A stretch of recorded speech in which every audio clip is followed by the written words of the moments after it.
தெய்வீக விடுதலையை குறித்து உங்களோடு பேச ஆசைப்படுகிறேன்.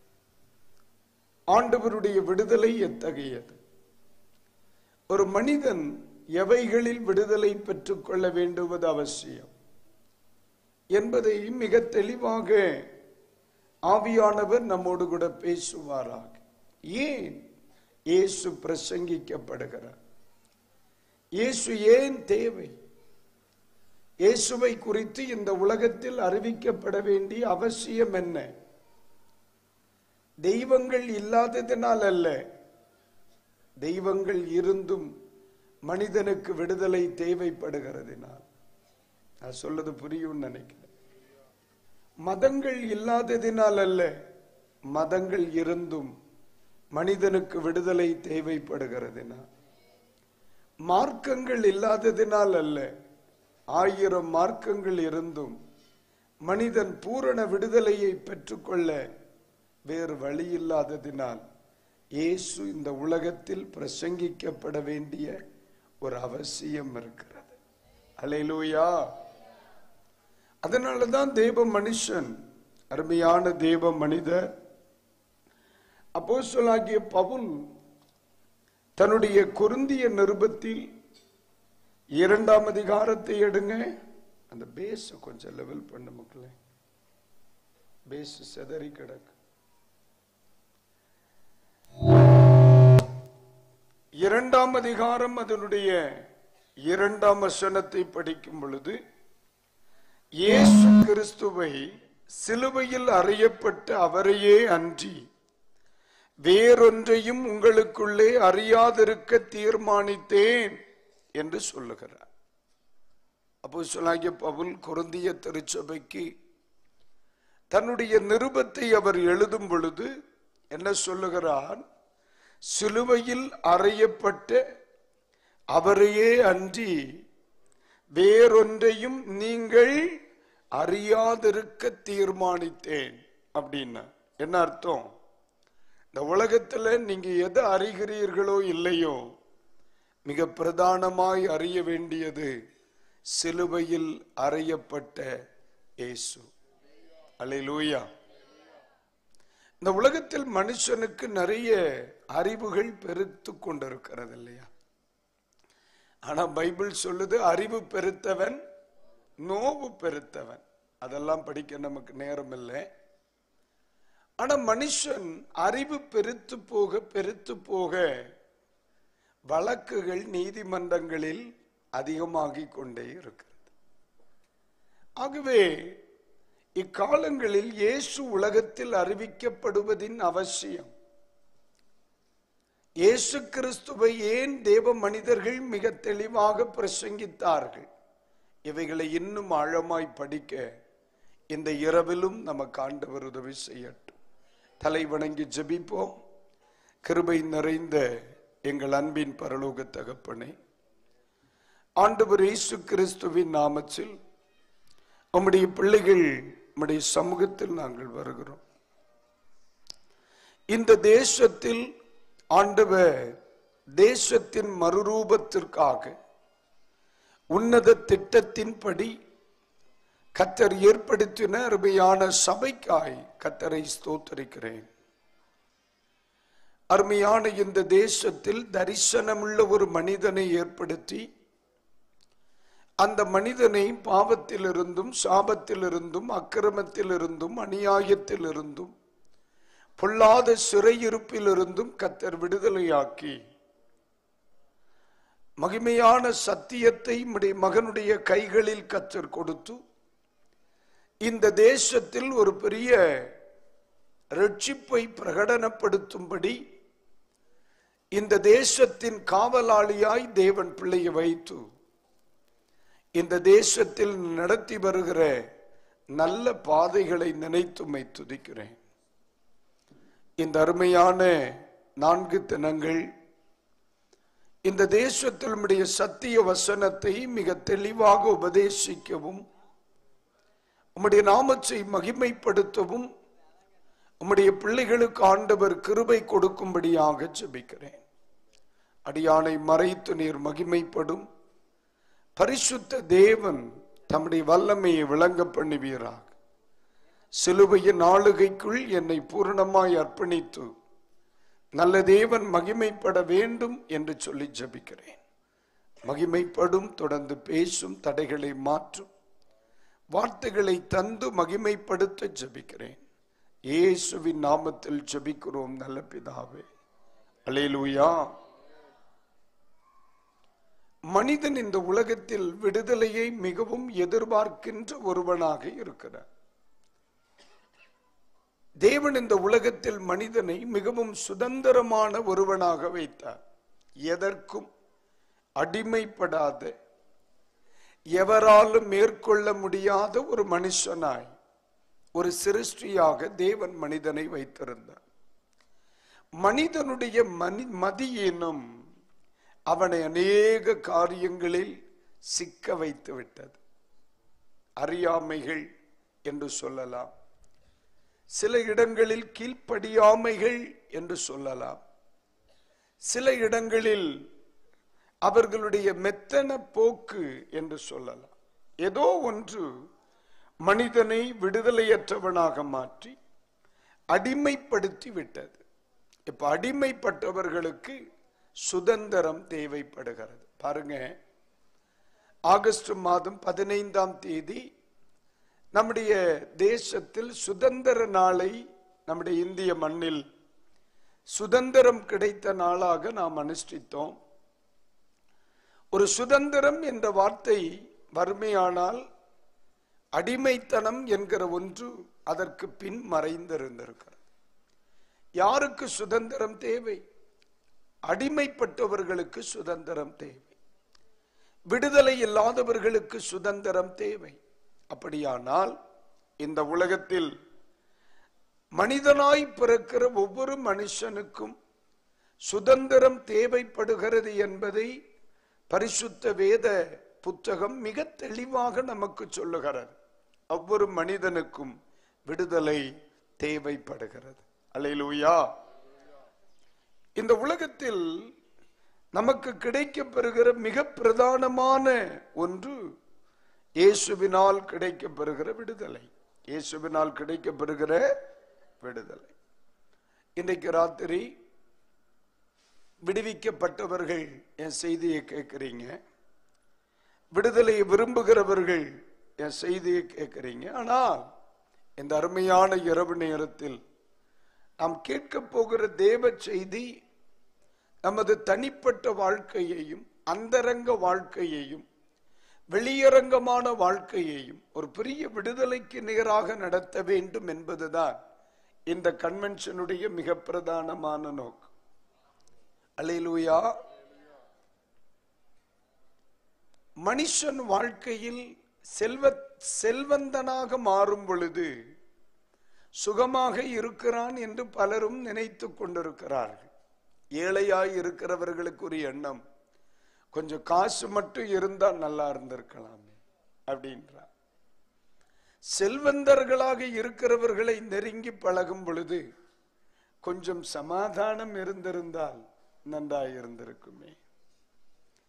வீடு இல்லாதவர்களுக்கு ஒரு வீடு இருந்தால் நல்லா இருந்திருக்குமே அப்படிங்கிறான். பெரிய மாளிகையில் வாழ்கிறவர்களுக்கு கொஞ்சம் உறக்கம் வந்தால் நன்றாயிருக்குமே.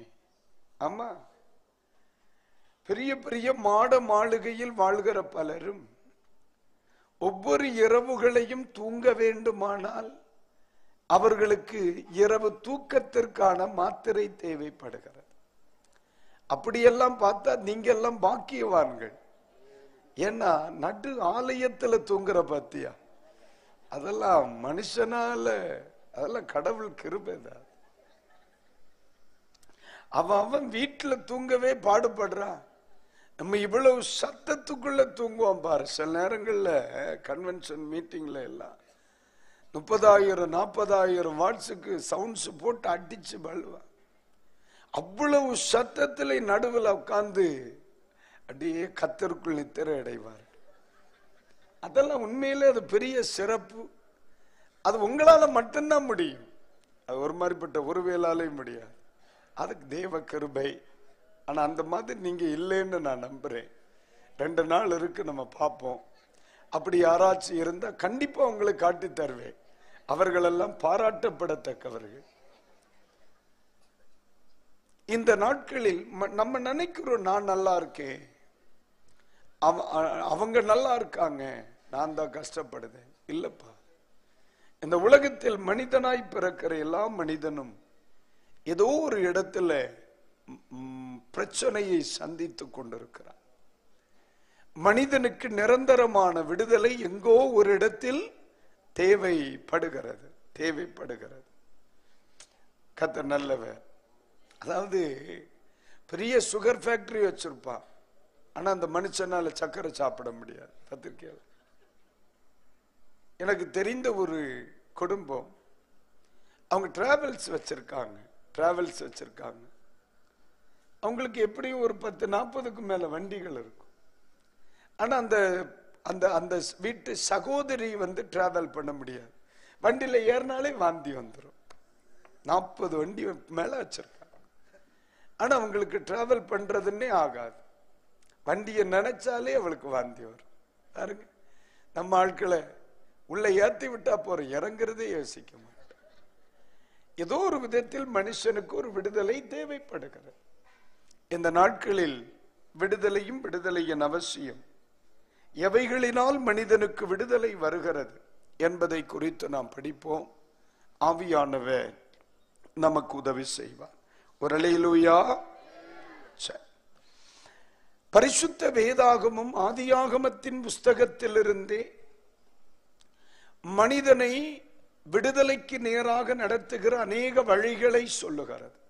பாருங்க, முதல் விடுதலை மனிதனுக்கு தேவைப்பட்டது எப்பொழுது அப்படி நீங்க பாத்தீங்கன்னா, மனிதனை கர்த்தர் சுதந்திரமா தான் வச்சிருந்தார்.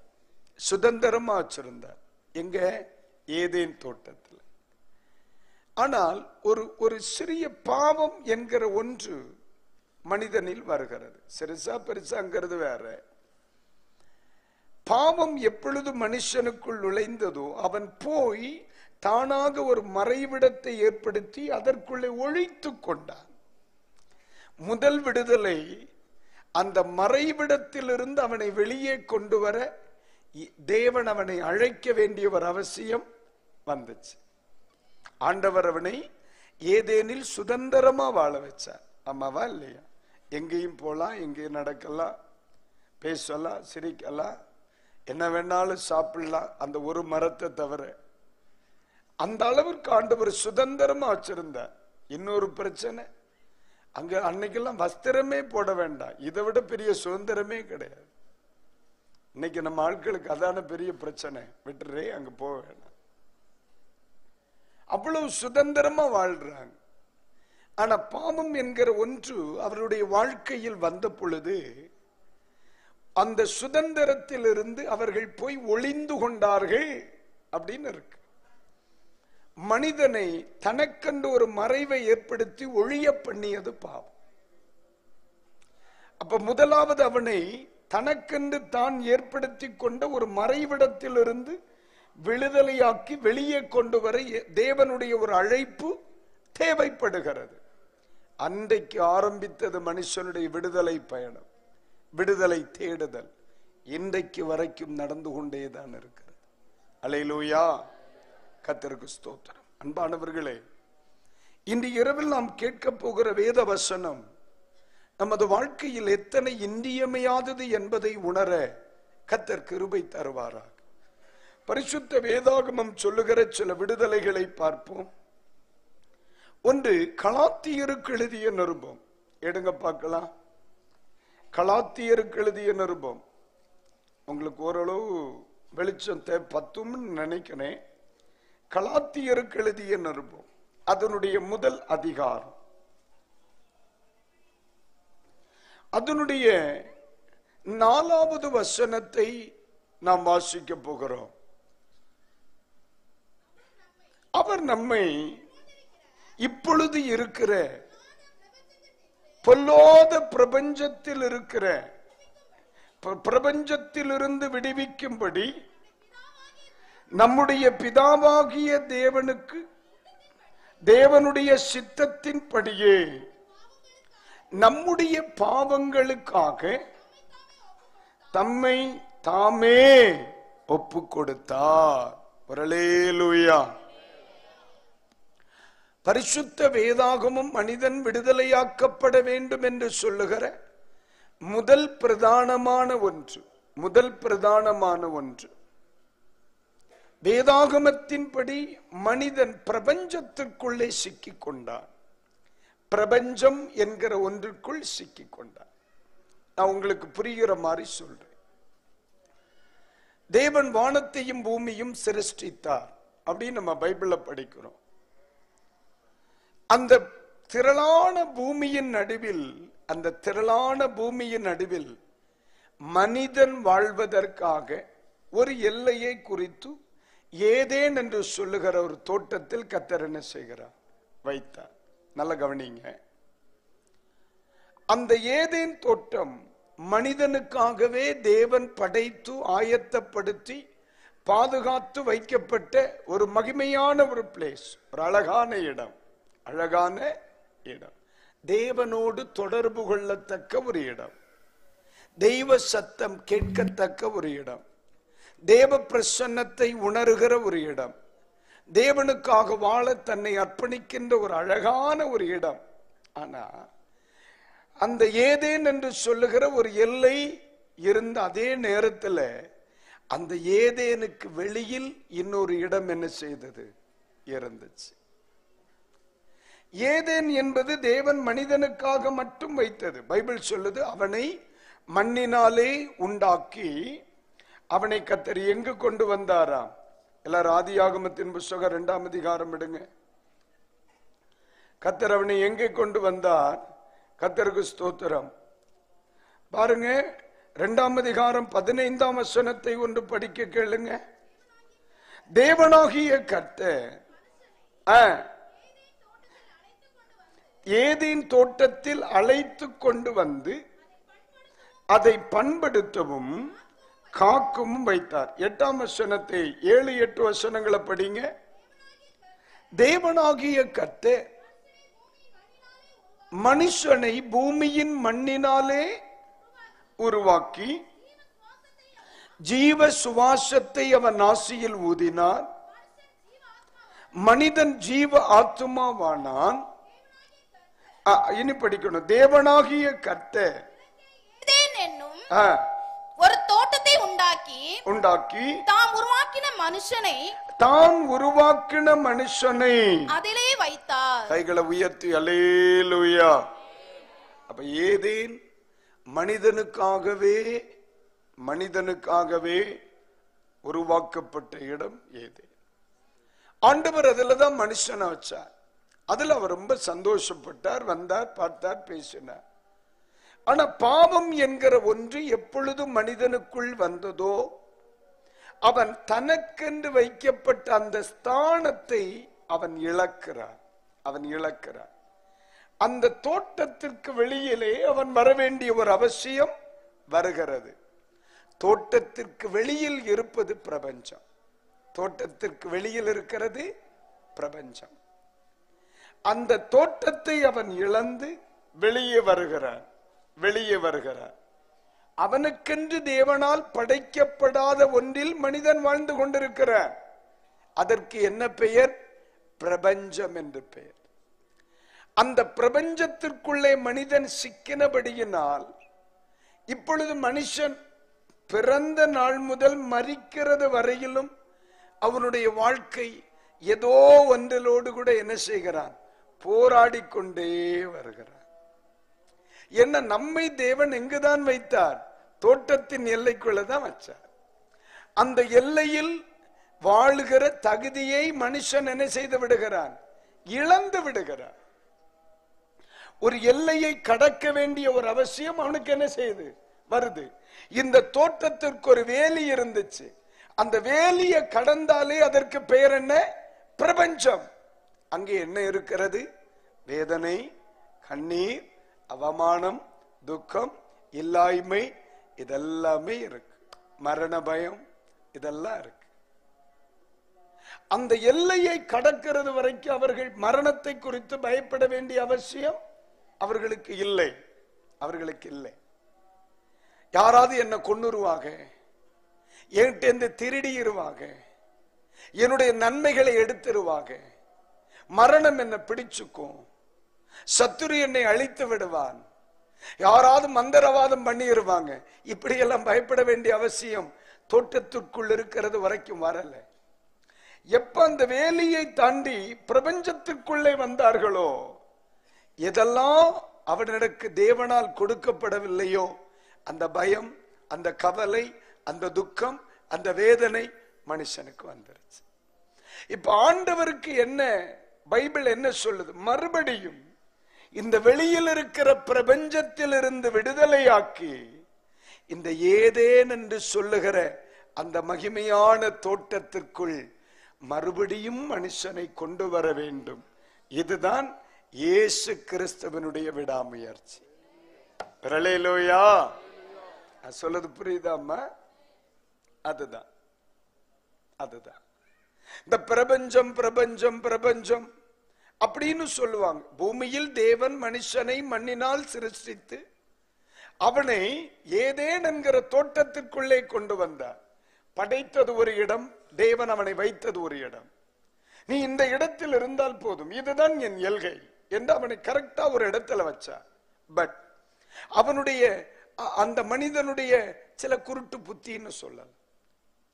வேகமாய் தேவன் கொடுக்காததின் மேல் அவனுக்கு இருந்த ஆசை, மனிதனுக்கு இருந்த அந்த என்ன சொல்லலாம், பிசாசு சொல்றாம்ல, நீங்கள் தேவர்கள் ஆகலாம். எப்படி இருக்கு? மனுஷனா வாழவே வக்கில்ல, இதுக்கு மேல கடவுளா வாழ்ந்து நீ என்ன எடுக்க போற? நீங்கள் தேவர்களாகலாம். இப்ப ஆண்டவர் என்ன சொல்லுகிறார்? எல நீ மனுஷனாவே இரு, அதுதான் உனக்கு நல்லது. ஆனா இப்ப பிசாசு சொல்லணும், நீங்க யாரா மாறலாம்? தேவர்களாகலாம். இன்னைக்கு பொதுவாவே நம்ம குழப்பமே வச்ச இடத்துல இருக்காததான் நம்ம பிரச்சனை. இருக்கவே மாட்டான். வரும்பொழுது இந்த இடத்துல இருடா வாரேன்ட்டு போவார், திரும்பி வரும்பொழுது குரம்பு ஊர்ந்து எங்கேயாவது போய் உட்காந்துக்கணும். அந்த எல்லையை கடந்து விட்டார். இப்ப நம்ம எங்க சிக்கி இருக்கிறோம்? நான் பிரபஞ்சத்தில் பிறந்தேன். இந்த பிரபஞ்சத்திலே தான் மரண பயம் இருக்குங்க. இந்த பிரபஞ்சத்திற்குள்ளே பாதுகாப்பு இல்லை. இந்த பிரபஞ்சத்திலே எனக்கு அனுகூலம் இல்லை. இந்த பிரபஞ்சத்தில் நான் போராடுகிறேன். ஒவ்வொரு நாள் என்ன செய்கிறேன்? பிரபஞ்சத்தின் போராட்டம் கருவறையிலே ஆரம்பிச்சிருச்சுல்ல.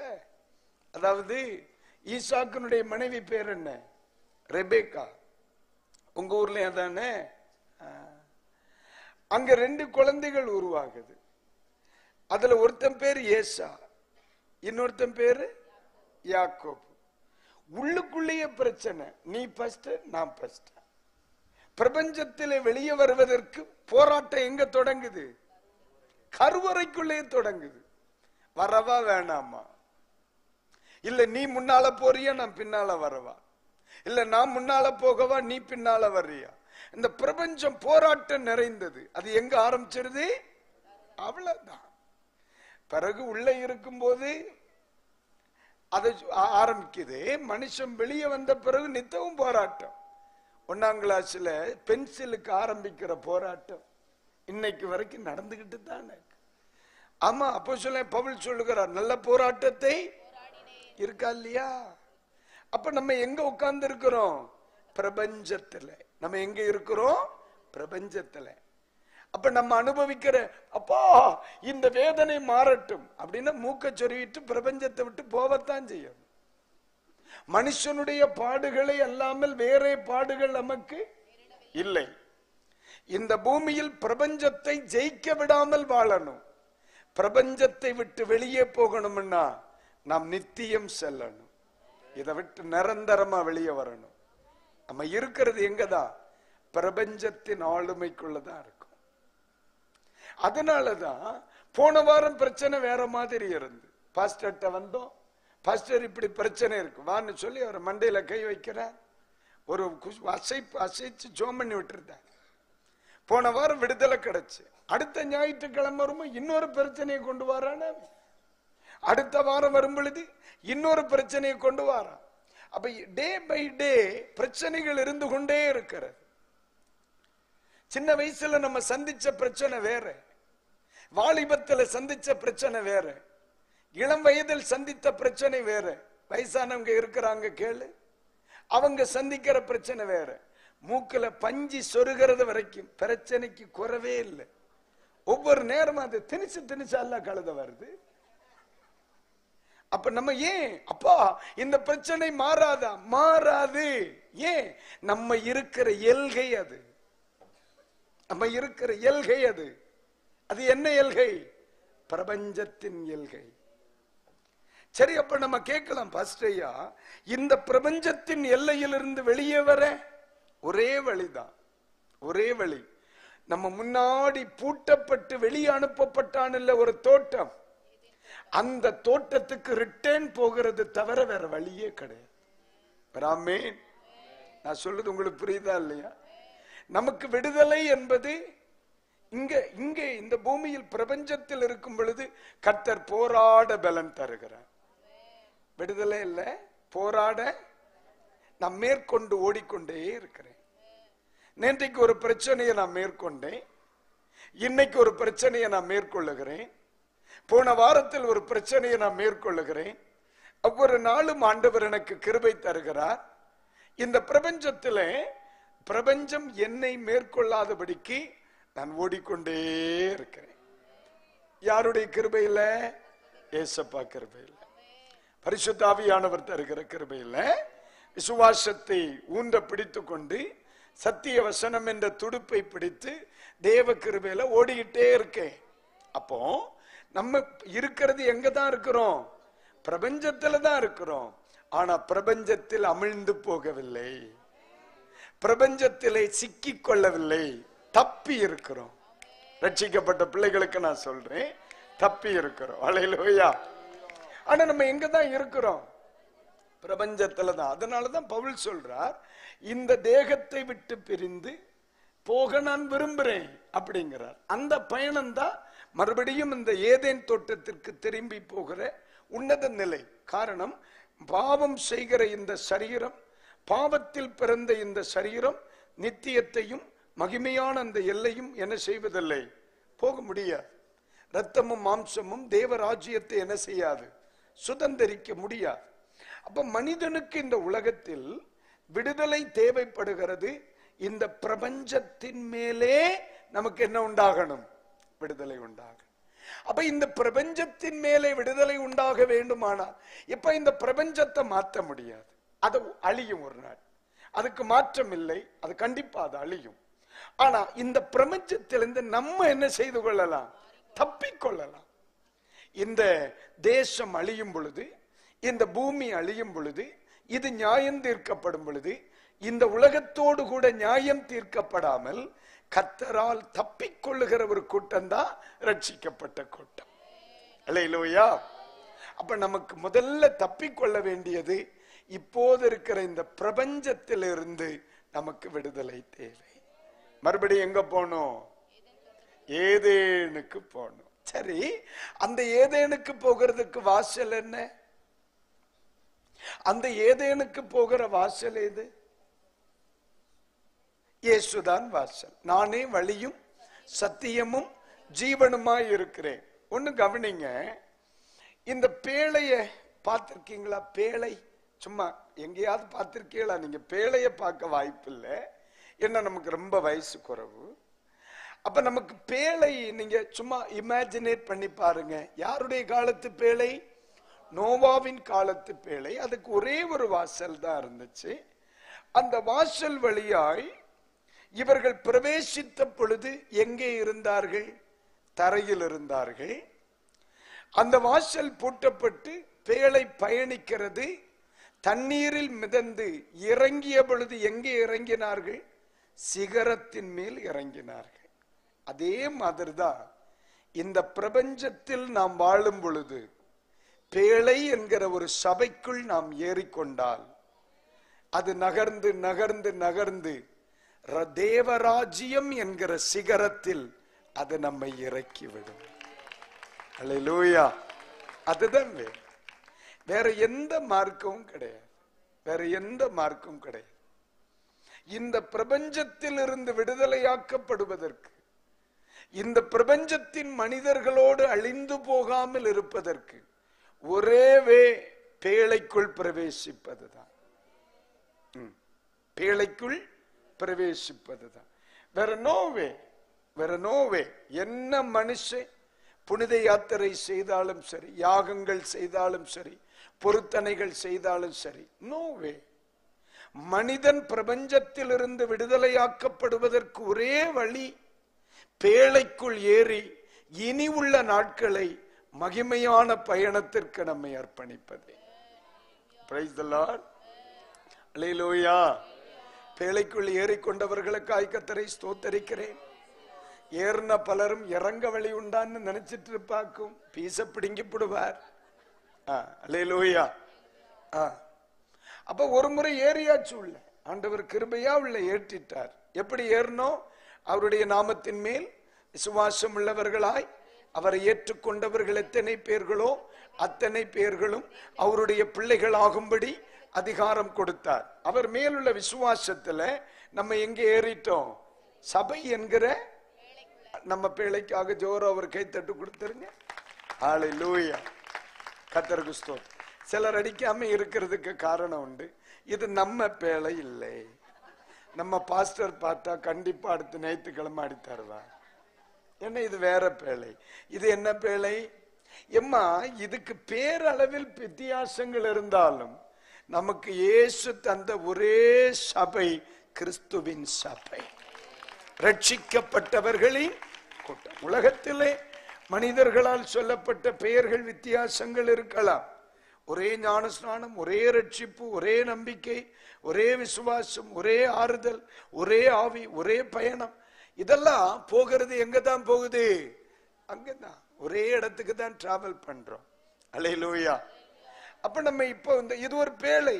இந்த பேழைக்குள்ள நீங்க ஏறி எத்தனை வருஷம் ஆயிட்டுன்னு தெரியல, சும்மா சொல்லி பாருங்க. அப்போ இந்த பேழைக்குள்ள இப்ப இந்த பேழை டிராவல்ல யாக்கம் இருக்கு. இந்த பேழை 2000 வருஷமா டிராவல்ல இருக்கு. இது எதை நோக்கி போய் கொண்டிருக்கிறது? ஒரு உன்னதமான இடத்திற்கு நேராய் பயணித்து கொண்டிருக்கிறது. அல்லேலூயா. இங்க ஏறினா எங்க இறங்கணும்? அங்க இறங்கணும் பரலோகத்தில். அது உயரத்தில் அரராத் மலை வரைக்கும் அதை கூட்டிட்டு போச்சு. அழிந்தவர்கள் எல்லாம் பள்ளத்தாக்கில் அழிந்தார்கள், பூமியில் அழிந்தார்கள். இது என்னை உயரமான ஒரு மகிமை பொருந்தின இடத்துல கொண்டு வச்சுச்சு. அங்கே அவர்கள் கால் மறுபடியும் சிகரத்தை மிதித்தது. இன்றைக்கு அருமையாய் தெய்வ மக்களுக்கு சொல்றேன், நீங்கள் ஒரு ஆவிக்குரிய சபையை, ரட்சிக்கப்பட்ட தேவ பிள்ளைகளோடு கூடிய ஒரு ஐக்கியத்தை இந்த பூமியில் நீங்கள் தேடிக்கொண்டது உண்மையானால், தெளிவா சொல்லுகிறேன், உங்க வாழ்க்கையில் நீங்கள் எடுத்துக்கொண்ட சரியான முடிவு அது என்பேன். சொல்ல சரிதானம்மா? பாஸ்டர், நான் ரட்சிக்கப்படுகிறேன், இயேசுவை ஏற்றுக்கொள்கிறேன், ஆவியோடும் உண்மையோடும் ஆராதித்து தேவ கிருபையில் ஜீவனம் பண்ணுகிற ஒரு தேவ பிள்ளையோடு நான் ஆராதிக்க என்னை ஒப்புக் கொடுக்கிறேன் என்று சொல்லி ஒரு ஆவிக்குரிய சபையில் ஒரு தேவ பிள்ளை அங்கத்துவம் வைக்கிறான் என்றால் அவன் கால்கள் எதற்குள்ளே ஏறிவிட்டது? பேழைக்குள் ஏறிவிட்டது. அப்ப நீங்க கேட்கலாம், பேழைக்குள் வந்த பிறகு பாடுகள் உண்டு, கஷ்டம் உண்டு. பேழைக்குள்ள ஜன்னலே கிடையாது, அது மாடியில இருக்கு. அது நோவாவுக்கு மட்டும்தான். வெளியில என்ன நடக்குன்னு அவர் பார்த்து பேழைக்குள்ள சொல்லுவார். ஆண்டவர் என்ன நினைக்கிறார்னு கேட்டு பேழைக்குள்ள சொல்லுவார். இனி என்னைக்கு என்ன செய்யணும், அது நோவாவுக்கு மட்டுமே உரிய ஒரு பேழை. அது சிகரங்களை பார்க்கும்படி தேவன் கொடுத்த ஜன்னல். உலகத்தை பார்க்க ஒரு வாய்ப்பே இல்லை. ஆனா அந்த பேழைக்குள்ள பாடுகள், நெருக்கங்கள். யோசிச்சு பார்த்திருக்கீங்களா சபைகளை?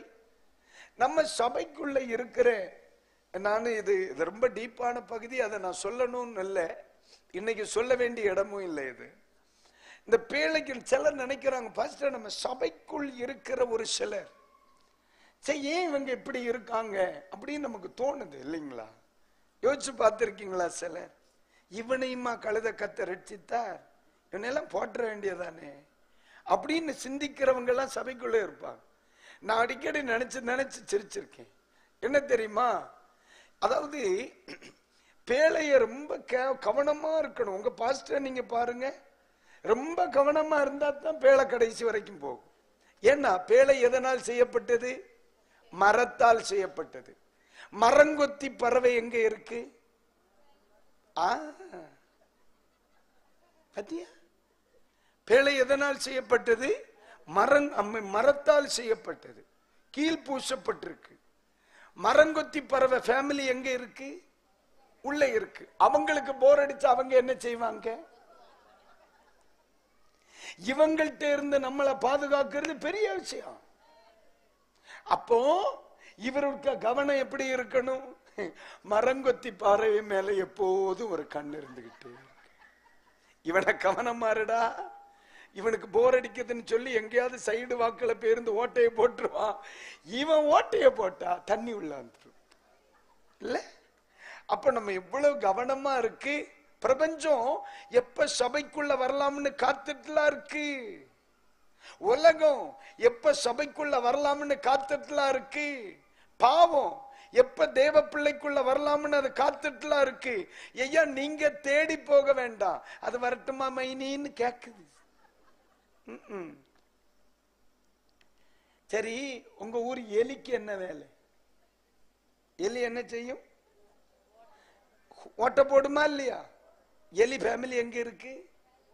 ஐயா இந்த ஏறத்தாழ 250 நாளைக்கு மேல ஆயிட்டு பேழைக்குள்ள வந்து எத்தனை டெலிவரி முடிஞ்சிருக்கும் உள்ள? 2 பேரா உள்ள வந்தா படைசூழ வெளியே வருவாங்கல. இப்ப இந்த எலிக்க வேலை என்ன? எங்க போனாலும் ஓட்டையை போட்டுதான் உள்ள போகும். அதுக்கு புதுசா ஓட்ட போடுறது அதுக்கு ஒரு ஆசை. சில ஆட்கள் எலி சுபாவம் உள்ளவர்கள் உண்டு. எந்த கோயில இருந்தாலும் ஓட்டையை போட்டு போயிருவாங்க. அப்ப இவன்கிட்ட இருந்து பேழைய காப்பாத்தணுமா இல்லையா? அப்ப நோவா உண்மையிலே சொல்லுதேன்ப்பா, நோவாவெல்லாம் ஒரு நாள் நிம்மதியா தூங்கி இருக்க மாட்டேன். படுவாய்ப்ப நோவாவுக்கு பாட்டு போட்டாலே போட முடியாது. இயேசு ராஜா வந்திருக்கிறார்னு வீட்டுல பாட்டு போட்டா எலி கரம்பர சத்தம் கேட்காது. எல்லாரும் சைலன்ஸ் பிளீஸ் சொல்லுவார். எங்கேயாவது உட்கார்ந்து இப்படி சவுண்ட் கேட்டு மொத்தம் ஆரம்பிச்சிட்டாம்டா, எங்க இருக்கா நசுக்கு அவனை. அப்போ பேழை எப்படித்தான் இருக்கும்டா, பேழை எப்படித்தான் இருக்கும். நம்ம சபை என்கிற ஒன்றுக்குள் அது ஒரு குடும்பம் இல்ல. எலியும் உள்ள இருக்கும், பெருச்சாளியும் உள்ள கிடக்கும். சொல்ல புரியுதா இல்லையா? அதனால என்ன சபை இதுன்னு கேட்கப்படாது. நீங்களும் அங்கதான் இருக்கிறீங்க, தூங்க விடாத. நானும் அங்கதான் இருக்கேன், நான் தூங்குவேன்னு சொல்ற நீயும் உள்ளதான் இருக்க. இந்த 2 பேரையும் நியாயம் தீர்க்கிறவர் அங்கதான் இருக்கிறார். அதனால நம்ம ரொம்ப கவனமா தான் இருக்கணும். அது ஆண்டவர் நம்ம எல்லாம் ஏத்திட்டார். ஆனா ஒண்ணு சொல்றேன்ப்பா, என்னைக்கு இந்த நல்ல ஆண்டவரை ஏற்றுக்கொண்டு இந்த பிரபஞ்சத்திலிருந்து தப்பணும்னு நீ பேழைக்குள்ள வந்தியோ, அதுவே நம்ம வாழ்க்கையில் அது மகிமையான அனுபவங்கள். நம்ம அல்லேலூயா. ஏன்னா உண்மையிலே சொல்லுதே, நம்ம சொல்ல இவன் எலியா இருக்கலாம், இவன் பூனையா இருக்கலாம், யானையும் உள்ளத்தான் இருக்கு, பூனையும் உள்ளத்தான் இருக்கு, பெருச்சாலியும் உள்ளத்தான் இருக்கு. ஏன்னா ஏற்கனவே இவங்களுக்கெல்லாம் ஆகாது இல்லம்மா இல்ல? மானும் உள்ளத்தான் கிடக்கு, முயலும் உள்ளத்தான் கிடக்கு, புலியும் உள்ளத்தான் கிடக்கு. இவனுக்கு திடீர்னு நான்வெஜ் சாப்பிடணும்னு ஃபீல் வந்தா இவனை அடிச்சிடப்படாது. அப்ப அதெல்லாம் கவனமா தான் இருக்கணும். ஆண்டவர் இன்னைக்கு நம்ம கிருபையா அழிந்து போகிறவர்களின் கூட்டத்தில் இருந்து விடுதலையாக்கி பேழை என்கிற ஒரு சபையில் தோட்டத்தை ஆமென் கிருபையான செய்திருக்கிறார். இது அப்படியே டிராவல் பண்ணுது. சில நேரத்தில் எதிர்காற்றுகளை சந்திக்கும், எதிர்ப்புகளை சந்திக்கும், நிந்தைகளை சந்திக்கும், அவமானங்களை சந்திக்கும், வாக்குவாதங்களை சந்திக்கும், தடைகளை சந்திக்கும். ஆனாலும் இது அசைஞ்சு அசைஞ்சு அசைஞ்சு அழகா 2025 இந்த ஆகஸ்ட் மாசம் கடைசி வாரம் வரைக்கும் வந்து சேர்ந்து. அல்லேலூயா. நான் சொல்ல சரிதானே? நம்மள பலரும் யோசிப்பாங்க, பாஸ்டர் இது வரைக்கும் நான் விசுவாசத்துல நிக்கிறதே பெரிய விஷயம் பாஸ்டர். கண்டிப்பா உன்னை கொல்லாம வச்சிருக்கிறது அதை விட பெரிய விஷயம் நீ பண்ண சேட்டைக்கு. இல்ல? ஆனா கிருபையா. அதனால நம்ம என்னைக்கு தேங்க்ஸ் சொன்னாலும், ஆண்டவரே என்னை ரட்சித்து தம்முடைய சபைக்குள்ள அந்த பேழைக்குள்ள நீங்க வச்சிருக்கிறீங்களே, அதற்காக ஸ்தோத்திரம் சொல்லணும். என்னப்பா, ரட்சிக்கப்பட்ட பிள்ளைகள் மட்டும் ஒரு அல்லேலூயா சொல்றீங்களா? தேங்க்யூப்பா. இந்த உலகத்துல வீடு, சொத்து, சுகம் இதெல்லாமே நீங்க போட்டு தான் போவீங்க, கொண்டு போவீங்களாக்கும். ஒரு நாளும் தந்து விட மாட்டோம். ஏன்னு நம்ம எப்படின்னா நூற்றுக்கணக்கான, நூற்றுக்கு மேல அடக்க ஆராதனை நடத்தி இருப்போம். இதுவரை எவனும் பத்திரம் கொண்டு போனதும் இல்லை. அப்படி அவன் கொண்டு போகணும்னு நினைச்சாலும் நம்ம கொடுத்து விட மாதிரி ஐடியாவே இல்லை.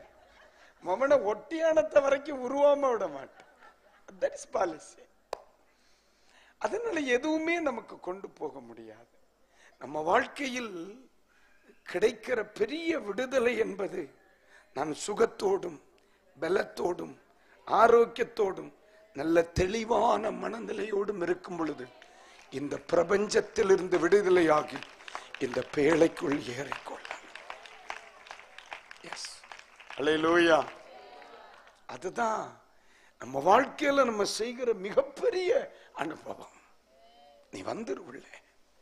அதனாலதான் தெய்வ பிள்ளைகள் என்ன செய்யறாங்க, நாளுக்கு நாளா பலவந்தம் பண்றாங்க. இந்த பயிலுக எல்லாம் ஏன் இயேசுவை பத்தி சொல்றான், ஏன் தேவராஜ்யத்தை குறித்து பேசுறான், ஏன் சபையை குறித்து பேசுறான்? இங்க யாரையும் ஆமென் ஸ்தோத்திரம் மாற்ற வேண்டிய அவசியம் இல்லை. எல்லாரையும் இந்த பிரபஞ்சத்தில இருந்து வெளியே கொண்டு வரணும். அவன் எப்படி ஆகிலும். ஏன்னா இந்த பிரபஞ்சம் எதற்கு வைக்கப்பட்டிருக்கிறது? அழிவுக்கு வைக்கப்பட்டிருக்கிறது, நியாய தீர்ப்புக்கு வைக்கப்பட்டிருக்கிறது. இது ஒரு நாள் கண்டிப்பா அழிஞ்சு போகும். ஆனா இந்த பேழைக்குள் வந்தவர்கள் என்ன செய்கிறார்கள்? பாதுகாக்கப்படுகிறார். கர்த்தருக்கு ஸ்தோத்திரம் சொல்லுங்க. எல்லாரும் கர்த்தருக்கு ஸ்தோத்திரம் பண்ணுங்க. ஸ்தோத்திரம். அல்லேலூயா. அதனால தயவு செய்து இந்த விசுவாச தளர்வுகள் ஜீவிதத்தில் என்ன செய்யப்படாது? வந்துடப்படாது. ஒரு நாள் பிரபஞ்சத்தின் மேல் ஆசை வைத்து நீங்க மறுபடியும் வெளியே பெயரப்படாது. அப்போஸ்தலனாகிய பவுல் ஒருவரை குறித்து சொல்லும் பொழுது, அவன் இப்பிரபஞ்சத்தின் மேல் ஆசை வைத்து போய்விட்டான் என்று சொல்லுகிறான். பிசாசு தப்பினவர்களை கூட மறுபடியும், வெளியே வந்தவர்களை கூட மறுபடியும், தேவ கிருபைக்குள் வந்தவர்களை கூட மறுபடியும் உலகத்திற்காக, பணத்திற்காக, பதவிக்காக, நன்மைக்காக, திருமணத்திற்காக, உலக சுகத்திற்காக, இச்சைகளுக்காக தேவ சமூகத்தை விட்டு மறுபடியும் பிரிக்க அவன் வகை தேடுகிறான். பைபிள் என்ன சொல்லுது? கூடுமானால் தெரிந்து கொள்ளப்பட்டவர்களையும் விழத்தள்ளுவதற்கு அவன் எப்படி செய்கிறானாம்? கர்ச்சிக்கிற சிங்கத்தை போல. கைகளை உயர்த்தி ஒரு ஆமென் சொல்றீங்களா? அல்லேலூயா. உங்களுக்கு பக்கத்தில் இருக்கிறவங்களை லைட்டை பார்த்து நல்லா இருக்கீங்களான்னு கேளுங்க. நல்லா இருக்காங்களா? அவங்க கருப்பா இருக்காங்களான்னு கேட்கல, கலரா இருக்கு, நல்லா இருக்காங்களான்னு எல்லாம் கலந்தது அந்த கேள்வி. ஆமென். ஒரு நாளும் பிரபஞ்சத்தில் மறுபடியும் என்ன செய்யக்கூடாது? சிக்கிக்கொள்ள. பக்கத்தில் உங்கள்கிட்ட சொல்லுங்க, பிரபஞ்சத்தில் ஒரு நாள் என்ன செய்யக்கூடாது? சிக்கிக்கொள்ள. கிருபையா தூக்கி உள்ள வச்சிருக்கார். இந்த பேழையில நம்ம டிராவல் பண்ணிக்கிட்டே இருக்கோம். ஆமா, பேழை ஒவ்வொரு நாளும் சவால்களை சந்திக்குது, சவால்களை சந்திக்குது, எதிர்காற்றுகளை சந்திக்குது, எதிர்ப்புகளை சந்திக்குது. ஆனாலும் தேவ கிருபையில போஷித்து கிருபையா ஆண்டவர் நடத்திக்கிட்டே இருக்க. உண்மைதானே? கர்த்தர் நடத்துறாரா இல்லையா? அல்லேலூயா.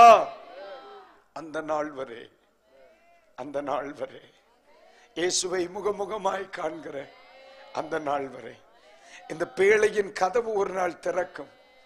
அன்னைக்கு இந்த சபை என்கிற பேழையில் இருந்து இறங்கி சிகரம் என்கிற ஒன்றில் நான் இறங்குவேன்.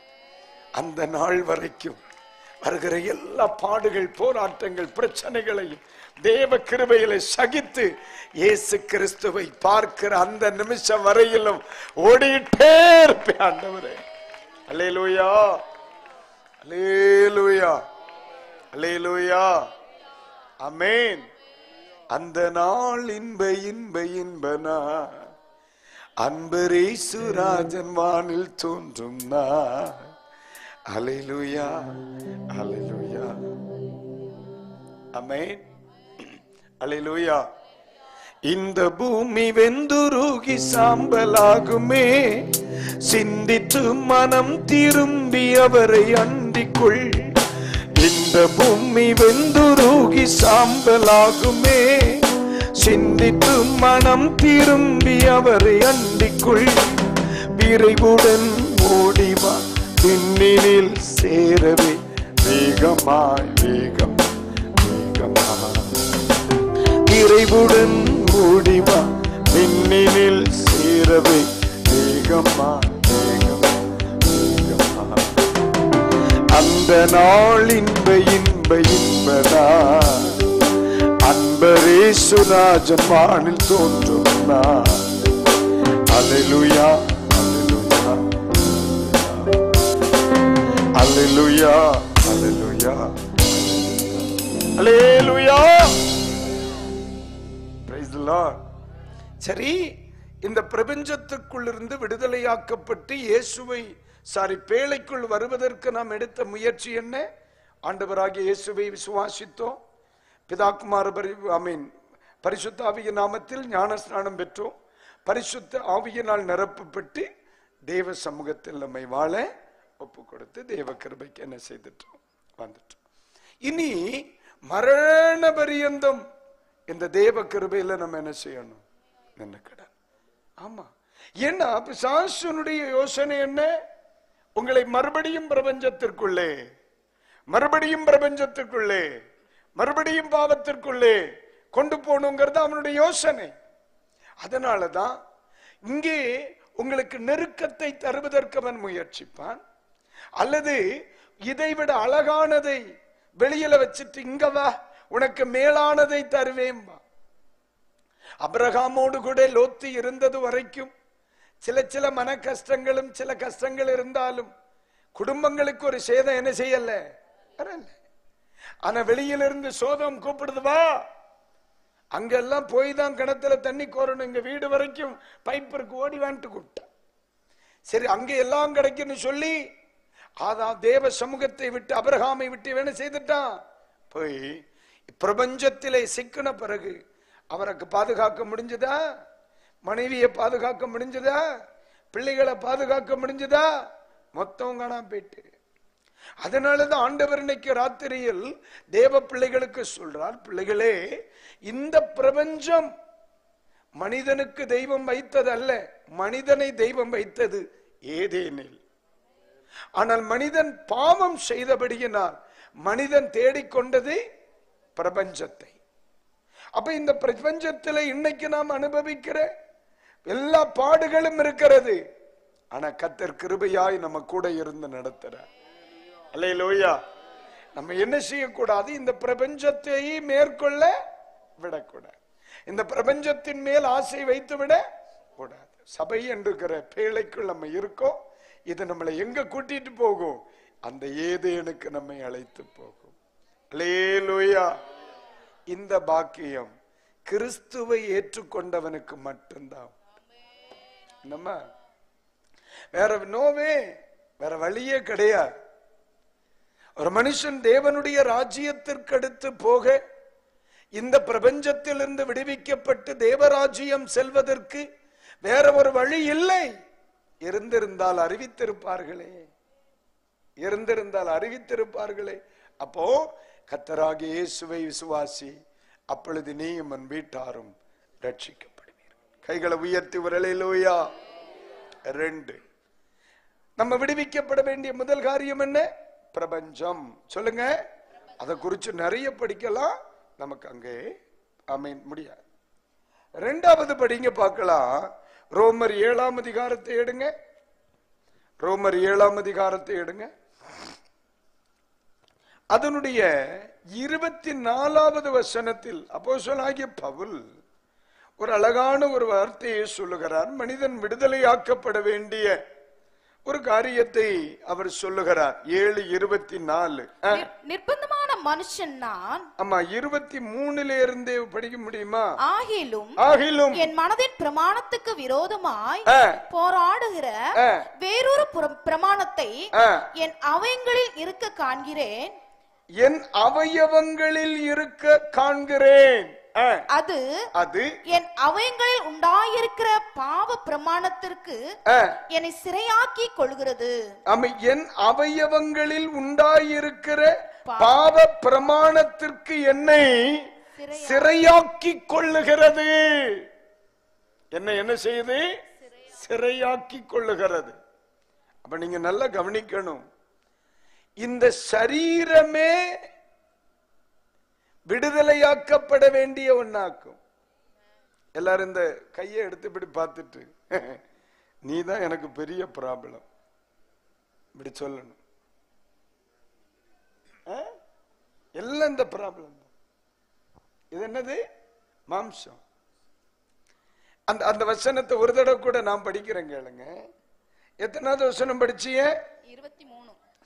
என் அவயவங்களில் உண்டாயிருக்கிற பாவ பிரமாணத்திற்கு என்னை சிறையாக்கி கொள்ளுகிறது. நிர்பந்தமான மனுஷன் நான்.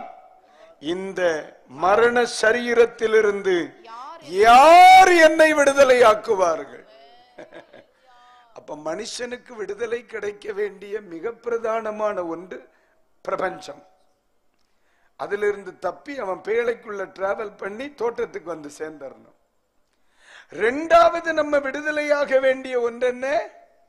இந்த சரீரம். சொல்லுங்க, அல்லேலூயா.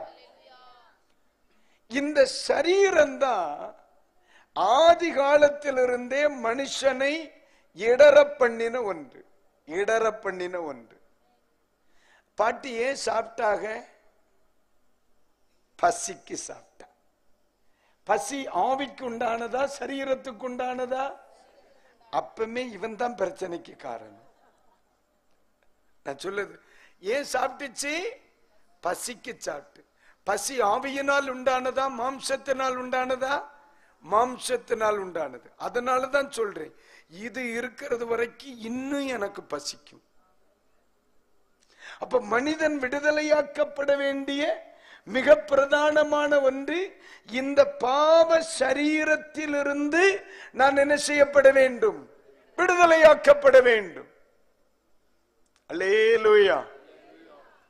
அப்போஸ்தலனாகிய பவுல் சொல்லுவார்ல, இந்த தேகத்தை விட்டு பிரிந்து இயேசுவோடு குடியிருக்க நான் விரும்புறேன், ஆசைப்படுறேங்கிற. அப்ப அவருடைய விருப்பம் என்ன? இந்த மரண சரீரம், இந்த நோவு நிறைந்த சரீரத்திலிருந்து நான் என்னைக்கு விடுதலையாக்கப்படுகிறேனோ அன்னைக்குத்தான் என்னுடைய வாழ்க்கையில் விடுதலை பரிபூரணப்படும். அல்லேலூயா. நம்ம பரிகரிக்கிற கடைசி, நம்ம சந்திக்கிற கடைசி சத்துரு மரணம். அல்லேலூயா. அதுக்கு பிறகு நமக்கு சத்துருவே கிடையாது. அதுதான் லாஸ்ட் எனிமி. அது எது வருகிறது வரைக்கும் இவனோட நம்ம. அந்த மரணம் யாருக்கு வருது? ஆவிக்கு வருதா சரீரத்துக்கு வருதா? சரீரத்துக்கு வருது. அப்ப நான் சரீரத்திலே அழிந்து போகிற ஒன்றை தான் நான் சுமந்து திரிகிறேன்.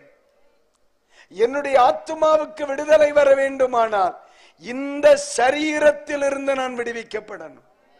கைகளை உயர்த்தி ஒரு அல்லேலூயா, அல்லேலூயா. சில சொல்ல, அந்த பிள்ளை என்ன அழகா இருக்கா அப்படின்னு பார்க்காத. அதுதான் பெரிய பிரச்சனையே. பெரிய பிரச்சனை அது. தோல் இருக்கிறது வரைக்கும் என்ன இருக்குமா? நோவு இருக்கும். அப்ப பரிசுத்தவான்கள் விடுதலையை குறித்து பேசும் பொழுது சரீர விடுதலையை குறித்து பேசினார். நீங்க நல்லா கவனிங்க. நம்ம இந்த உலகத்தில் மாம்சத்துக்காக போராடுகிறோம். மாம்சத்துக்காக வருகிற, மாம்சத்தில் வருகிற விடுதலைகள் டெய்லி நமக்கு தேவைப்படும். நேற்றுக்கு ஆரோக்கியம், 2 நாள் கழிச்சு மழை நனைஞ்சா மறுபடியும் ஒரு ஆரோக்கியம், ஒரு 4 நாள் கழிச்சு ஒரு கல்யாண வீட்டில் சாப்பிட்டா வயிற்றுக்கு சரியில்லாம வரும், மறுபடியும் ஒரு ஆரோக்கியம். அப்ப இந்த சரீரத்தில் இருக்கிறது வரை டே பை டே, நாளுக்கு நாள் ஒரு விடுதலை நமக்கு தேவைப்படுதா இல்லையா? அப்போ இதுக்குள்ள இருக்கிறது வரைக்கும் நான் போராடித்தான் ஆகணும். ஒரு அல்லேலூயா, ஒரு ஆமென். இப்ப செல்ஃபி ரொம்ப மோகம் ஆயிடுச்சுல்ல. சாகிறதுக்கு முன்னாலே சாகிறவனும் செல்ஃபி எடுத்துட்டு சாவான் போல இருக்கு. ஆனா இப்போ இந்த போட்டோ மோகம் வந்துருச்சு பாருங்க, ரொம்ப கொடுமை. ஒரு நாள் எனக்கு நான் சில நேரம் சொல்லுவேன், ஆண்டவரே இந்த கேமராவை கண்டுபிடிச்ச மட்டும் கிடைச்சாம்னா கொன்னே விடுவேன். ஆமாங்க, ஒன்னும் சொல்ல முடியாது. சில நேரத்துல ஒரு நாள் திருப்பூர் பக்கத்துல ஒரு மீட்டிங் போயிருக்கேன். 2 மணிக்கு மீட்டிங் முடிச்சு நான் வெளியே வந்துட்டேன்ப்பா. 4:45 வரைக்கும் நின்று போட்டோ எடுத்திருக்கேன். கடுப்பாயிட்டு கடைசியில ஒரு 80 வயசான ஒரு பாட்டி, பாவம் அதுதான் அது சொல்லுது, ஐயா நானும் இருக்கா. பக்கத்துல ஒரு தம்பி நிக்கா, எல்லாம் உன்கிட்ட கேமரா இருக்கு? ஆமா. எடுல என்ன, அவன் யாருன்னே தெரியாது பாட்டி, அவன் கொண்டு போயிருவான். அது அது ஒரு மோகம். ஆனா என்னதான் போட்டோ எடுத்தாலும் அழுவதானே போகுது. என்ன நீங்க ஒரு மாதிரி பாக்குறீங்க? அல்லேலூயா. செத்தப்புறம் என்ன வச்சுன்னா கருவாடாக்க போறாங்களா? இதுதான் பிரச்சனை. இந்த சரீரத்திற்கு நாம் விடுதலையாக்கப்பட, இந்த சரீரம் இருக்கிறது வரை இது என்னை மண்ணுக்கு இழுக்கும். இந்த சரீரம் இருக்கிறது வரை என்னை பாவம் செய்ய தூண்டும். இது இந்த மாம்சத்தில் நான் இருக்கிறது வரையிலும் இது என்னை கோபப்படுத்தும். இந்த மாம்சத்தில் நான் இருக்கிறது வரை கவலையை எனக்கு கொண்டு வரும். நான் சந்திக்கிற பெரிய பிரச்சனையே எதுதான்? ஒரு அல்லேலூயா. உள்ளான மனுஷன் சந்திக்கிற பெரிய பிரச்சனை என்னது? மாம்சம். இது மரண சரீரம். இது இருக்கிறது வரைக்கும் எனக்கு தெரியும், ஒரு நாள் நான் கண்டிப்பா சாவுவேன், ஒரு நாள் நான் கண்டிப்பா இறப்பேன், ஒரு நாள் நான் கண்டிப்பா மரணம் என்னை ஆண்டு கொள்ளும். அதனால எவ்வளவு பெரிய பாஸ்டரா இருந்தாலும் பார்ட்டி பாடியாகத்தான் செய்யும். அப்ப எனக்கு இதிலிருந்து விடுதலையாகணும். அப்ப இதிலிருந்து விடுதலையாவது எப்படி? என்னுடைய சரீரம் ஆமென் உயிரோடு இருக்கும் பொழுதே இது மீட்கப்பட்ட ஒரு சரீரமா மாறணும். எப்படிப்பட்ட சரீரமா? மீட்கப்படணும். மரணத்தை மேற்கொள்ளுகிற ஒரு அனுபவத்தை என்னுடைய வாழ்க்கையில் சொந்தப்படுத்திக் கொள்ள வேண்டும். என்னை கேட்கிற தேவ பிள்ளைகளுக்கு சொல்றேன், நம்ம சபைகளில், ஆவிக்குரிய சபைகளில், சத்தியம் பிரசங்கிக்கிற சபைகளில் ஞான ஸ்நான உபதேசம் ரொம்ப முக்கியம். ஏன்? இந்த மாம்சத்தோடு தொடர்புடையதுதான் ஞான ஸ்நான உபதேசம். இந்த சரீரத்திலே எனக்கு மீட்பை ஏற்படுத்துகிற ஒன்றுதான் என்னது? ஞான ஸ்நான உபதேசம். அதனாலேயாக்கும் என்ன செய்யணும்? தெளிக்க நிக்கப்படாது, குளிக்க சொல்லியது. மேலோட்டமா நிக்கப்படாது, மூழ்கணும். மரணம் ஜெயிக்கப்படணும் இந்த சரீரத்தில். அல்லேலூயா சொல்லுங்க, சத்தமா சொல்லுங்க அல்லேலூயா. மூழ்கி ஞானஸ்நானம் எடுத்தவங்க எல்லாம் ஒரு அல்லேலூயா சொல்லுங்க. Very good. யாராவது கேட்டா ஏன் எடுத்தீங்க? பாஸ்டர் தாரேன்னு சொன்னார் அதனால எடுத்து. அப்படி ஒன்றும் சொல்லப்படாது. இது பாஸ்டர் தாரேன்னு சொல்ல இல்லை, ஏசு சொன்னார், எடுக்க சொன்னார். ஏசு எடுத்தார். எங்கள்கிட்ட கொடுக்க சொன்னார், உங்கள்கிட்ட எடுக்க சொன்னார். கொடுக்கிற எங்கள்கிட்ட முன்னாடி எடுக்க சொன்னார். அதனால நாங்க எடுக்கிறோம், இன்னைக்கு நாங்க கொடுக்கிறோம். நாளைக்கு நீங்களும் கொடுக்கலாம். ஆனா ஒரு முறை எடுத்தவர்கள் இனி எடுக்க வேண்டாம். மூழ்கி சொன்னேன், மூழ்கி சொன்னேன். கைகளை உயர்த்தி ஒரு அல்லேலூயா. அப்ப இந்த சரீரம் உயிரோடு கூட இருக்கும் பொழுதே இந்த மரணத்தின் வாசனையில் இருந்து நான் வெளியே வரணும். ரெண்டு விதம். ஒன்று, ஞானஸ்நானத்தினாலே மாம்சத்தை மேற்கொள்ளுவது. 2, மறுரூபத்தினாலே மாம்சத்தை மேற்கொள்ளுவது. மறுரூபம் எப்பொழுது நடக்கும்? ஆண்டவராகிய இயேசு கிறிஸ்து மத்திய ஆகாசத்தில் வரும் பொழுது நம்மை பெயர் சொல்லி கூப்பிடுவார். உயிரோடு இருக்கிறவர்கள் என்ன செய்வார்கள்? மறுரூபமாக்கப்பட்டு எடுக்கப்படுவார். இதற்கு என்னை தகுதிப்படுத்தினது என்ன? நேற்றுக்கு உங்க ஞானஸ்நான டேட்டு சொல்லுங்க. நீங்க மூழ்கி ஞானஸ்நானம் எடுத்த டேட்டு சொல்லுங்க. வாய் திறந்து சொல்லுக்கா, சிரிக்காத பாரு. கொடுத்தாக, என்னைக்கு கொடுத்தாகன்னு தெரியாது, எடுத்தாக கொடுத்தாக. நான் சில ஆட்கள்கிட்ட, உங்க பேப்டிசம் டேட் என்ன? ஒரு நாள் ஒரு தம்பி வந்தார், பாஸ்டர் எனக்கு பர்த்டேன்னா. உடனே நான் பார்த்து, ஏல கொஞ்ச நாளைக்கு முன்னாடி நீ பர்த்டேன்னு எந்திரிச்சுன்னு, அது ஒரு 3 மாசம் தான்ல இருக்கும், உனக்கு மாசத்துக்கு ஒரு தடவை பர்த்டே வருதான்னு கேட்டேன். கேட்கணுமா இல்லையா? ஒரு 3 மாசத்துக்கு முன்னால ஒரு நாள் பர்த்டேன்னு சொல்லி சர்ச்சில் எழும்பி நின்னா, ஜோபெல்லாம் நடந்து. இவன் மறுபடியும் எனக்கு பர்த்டேன்னா, எனக்கு ஒரு ஸ்வீட் எல்லாம் வாங்கி தந்தேன். இல்லை என்ன 3 மாசத்துக்கு ஒரு தடவை வருது, யோசிக்கணுமே. உடனே இல்லப்பா, நான் மறுபடியும் பிறந்த நாள், ஞானஸ்நானம் எடுத்த டேட்டா, எனக்கு ஒரு ஸ்வீட் எல்லாம் வாங்கி கொண்டு கொடுத்தான். இப்படி ஒரு பழக்கம் இருந்திருந்தா பலருக்கு ஞானஸ்நானம் எடுத்த டேட் மறக்காதடே. சில ஆட்கள் என்னைக்கு எடுத்தேன், அதுக்குன்னே இயேசு வந்துருவார். அல்லேலூயா. அப்போ நம்முடைய சரீரத்திலிருந்து விடுதலை தேவைப்படுகிறது. நம்முடைய சரீரத்திலே விடுதலை தேவைப்படும். இந்த சரீரத்தின் விடுதலைக்கு நம்மை தகுதிப்படுத்துவதுதான் ஞானஸ்நானம். ஞானஸ்நான உபதேசம் இயேசுவோடு மரிப்பதும் அடக்கம் பண்ணப்படுவதும் உயிரோடு கூட எழுந்திருப்பதும். அப்ப நாம் நீதிக்கு பாவத்திற்கு மரித்து நீதிக்கு என்ன செய்திருக்கிறோம்? ரட்சிக்கப்பட்டவங்க எல்லாரும் ஒரு அல்லேலூயா சொல்லுங்க. நாம் நீதிக்கு என்ன செய்திருக்கிறோம்? அப்போ இயேசு சொன்னார், உயிர்த்த கிறிஸ்து இனி மரிப்பதில்லை, மரணம் ஆண்டு கொள்வதில்லை. என்ன செய்வதில்லை? மரணம் ஆண்டு கொள்வதில்லை. ஞானஸ்நானம் பெற்றுக்கொண்ட தெய்வ பிள்ளைகளுக்கு சொல்றேன், மரணம் தெய்வ பிள்ளைகளை கண்டு பயப்படும். காரணம், அது மறுபடியும் ஜெயிக்கப்படும் என்பது அதுக்கு தெரியும், கண்டிப்பா தெரியும். அப்போ தேவனுடைய பிள்ளை விடுதலையாக்கப்பட வேண்டிய மிக பிரதானமான ஒன்றென்ன? ஒன்று பிரபஞ்சம், இரண்டாவது என் மரண சரீரம். கைகளை உயர்த்தி ஒரு அல்லேலூயா, அல்லேலூயா. அதனால தெய்வ மக்களுக்கு சொல்றேன், நம்ம என்ன செய்யணும்? ஞானஸ்நானம் பெறாதவங்க ஞானஸ்நானம் எடுக்கணும். சில ஆட்கள் சொல்லுவாங்க, நோ, அவனுக்கு தலை சுயம் இல்லை, அவனை போய் சொல்லு ஸ்நானம் எடுக்கணும் மகா. ஞானஸ்நானம் எடுக்காதவங்க ஞானஸ்நானம் எடுக்கணும். மூழ்கி எடுக்காதவங்க மூழ்கி தான் எடுக்கணும். அது இல்லைன்னு சொல்றவனுக்கு தலைக்கு சுகம் இல்லை. ஆமா, பைத்தியகார கூட்டம், அது கண்டிப்பா எடுக்கணும்.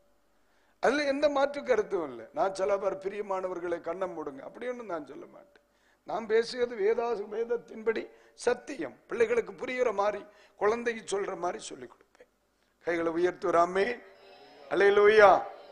அப்ப ஞானஸ்நானம் எடுத்துக்கொண்ட என்னுடைய சரீரம் மரணத்தை ஜெயிக்க. அது மாதிரி இன்னொரு காரியம், நீங்க இந்த சரீரத்தை ஜெயிப்பதற்கு பரிசுத்த ஆவியின் அபிஷேகத்தை என்ன செய்யணும்? பெறணும். ஆமென்.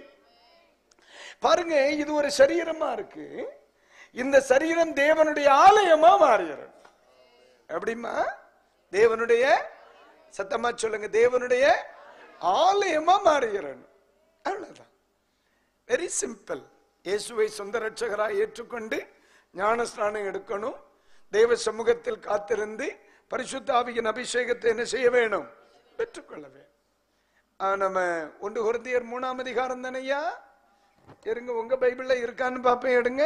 நீங்கள் தேவனுடைய ஆலயமா இருக்கிறீர்கள் என்றும். அப்போ எங்க இருக்குன்னு சொல்லித்தான் நானே எடுப்பேன். பக்கி 1 கொரிந்தியர் 3ஆம் அதிகாரம் 1 கொரிந்தியர் 3ஆம் அதிகாரம் 16வது வசனம். பாவம், நம்ம பிள்ளைகளும் நீ எடுக்கட்டு. எங்க இருக்கு அந்த பிராணி? எங்கேயோ உள்ள கிடக்காணி. சரி, வாசிமா.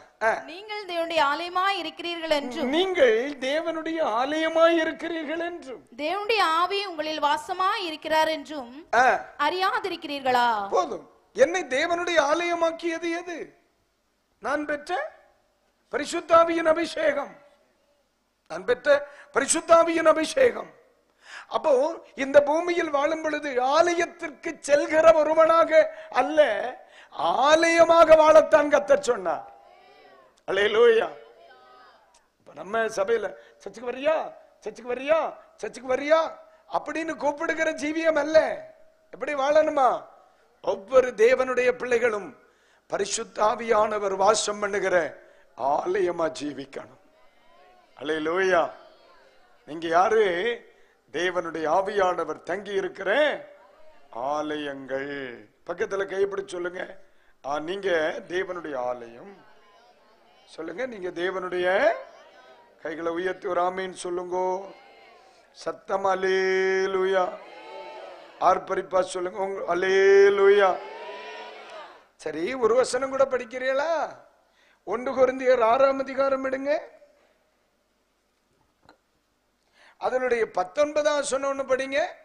உங்கள் சரீரமானது நீங்கள் தேவனாலே பெற்றும் உங்களில் தங்கியும் இருக்கிற பரிசுத்த ஆவியினுடைய ஆலயமா இருக்கிறது. பரிசுத்த ஆவியினுடைய ஆலயமா இருக்கிறது என்றும் நீங்கள்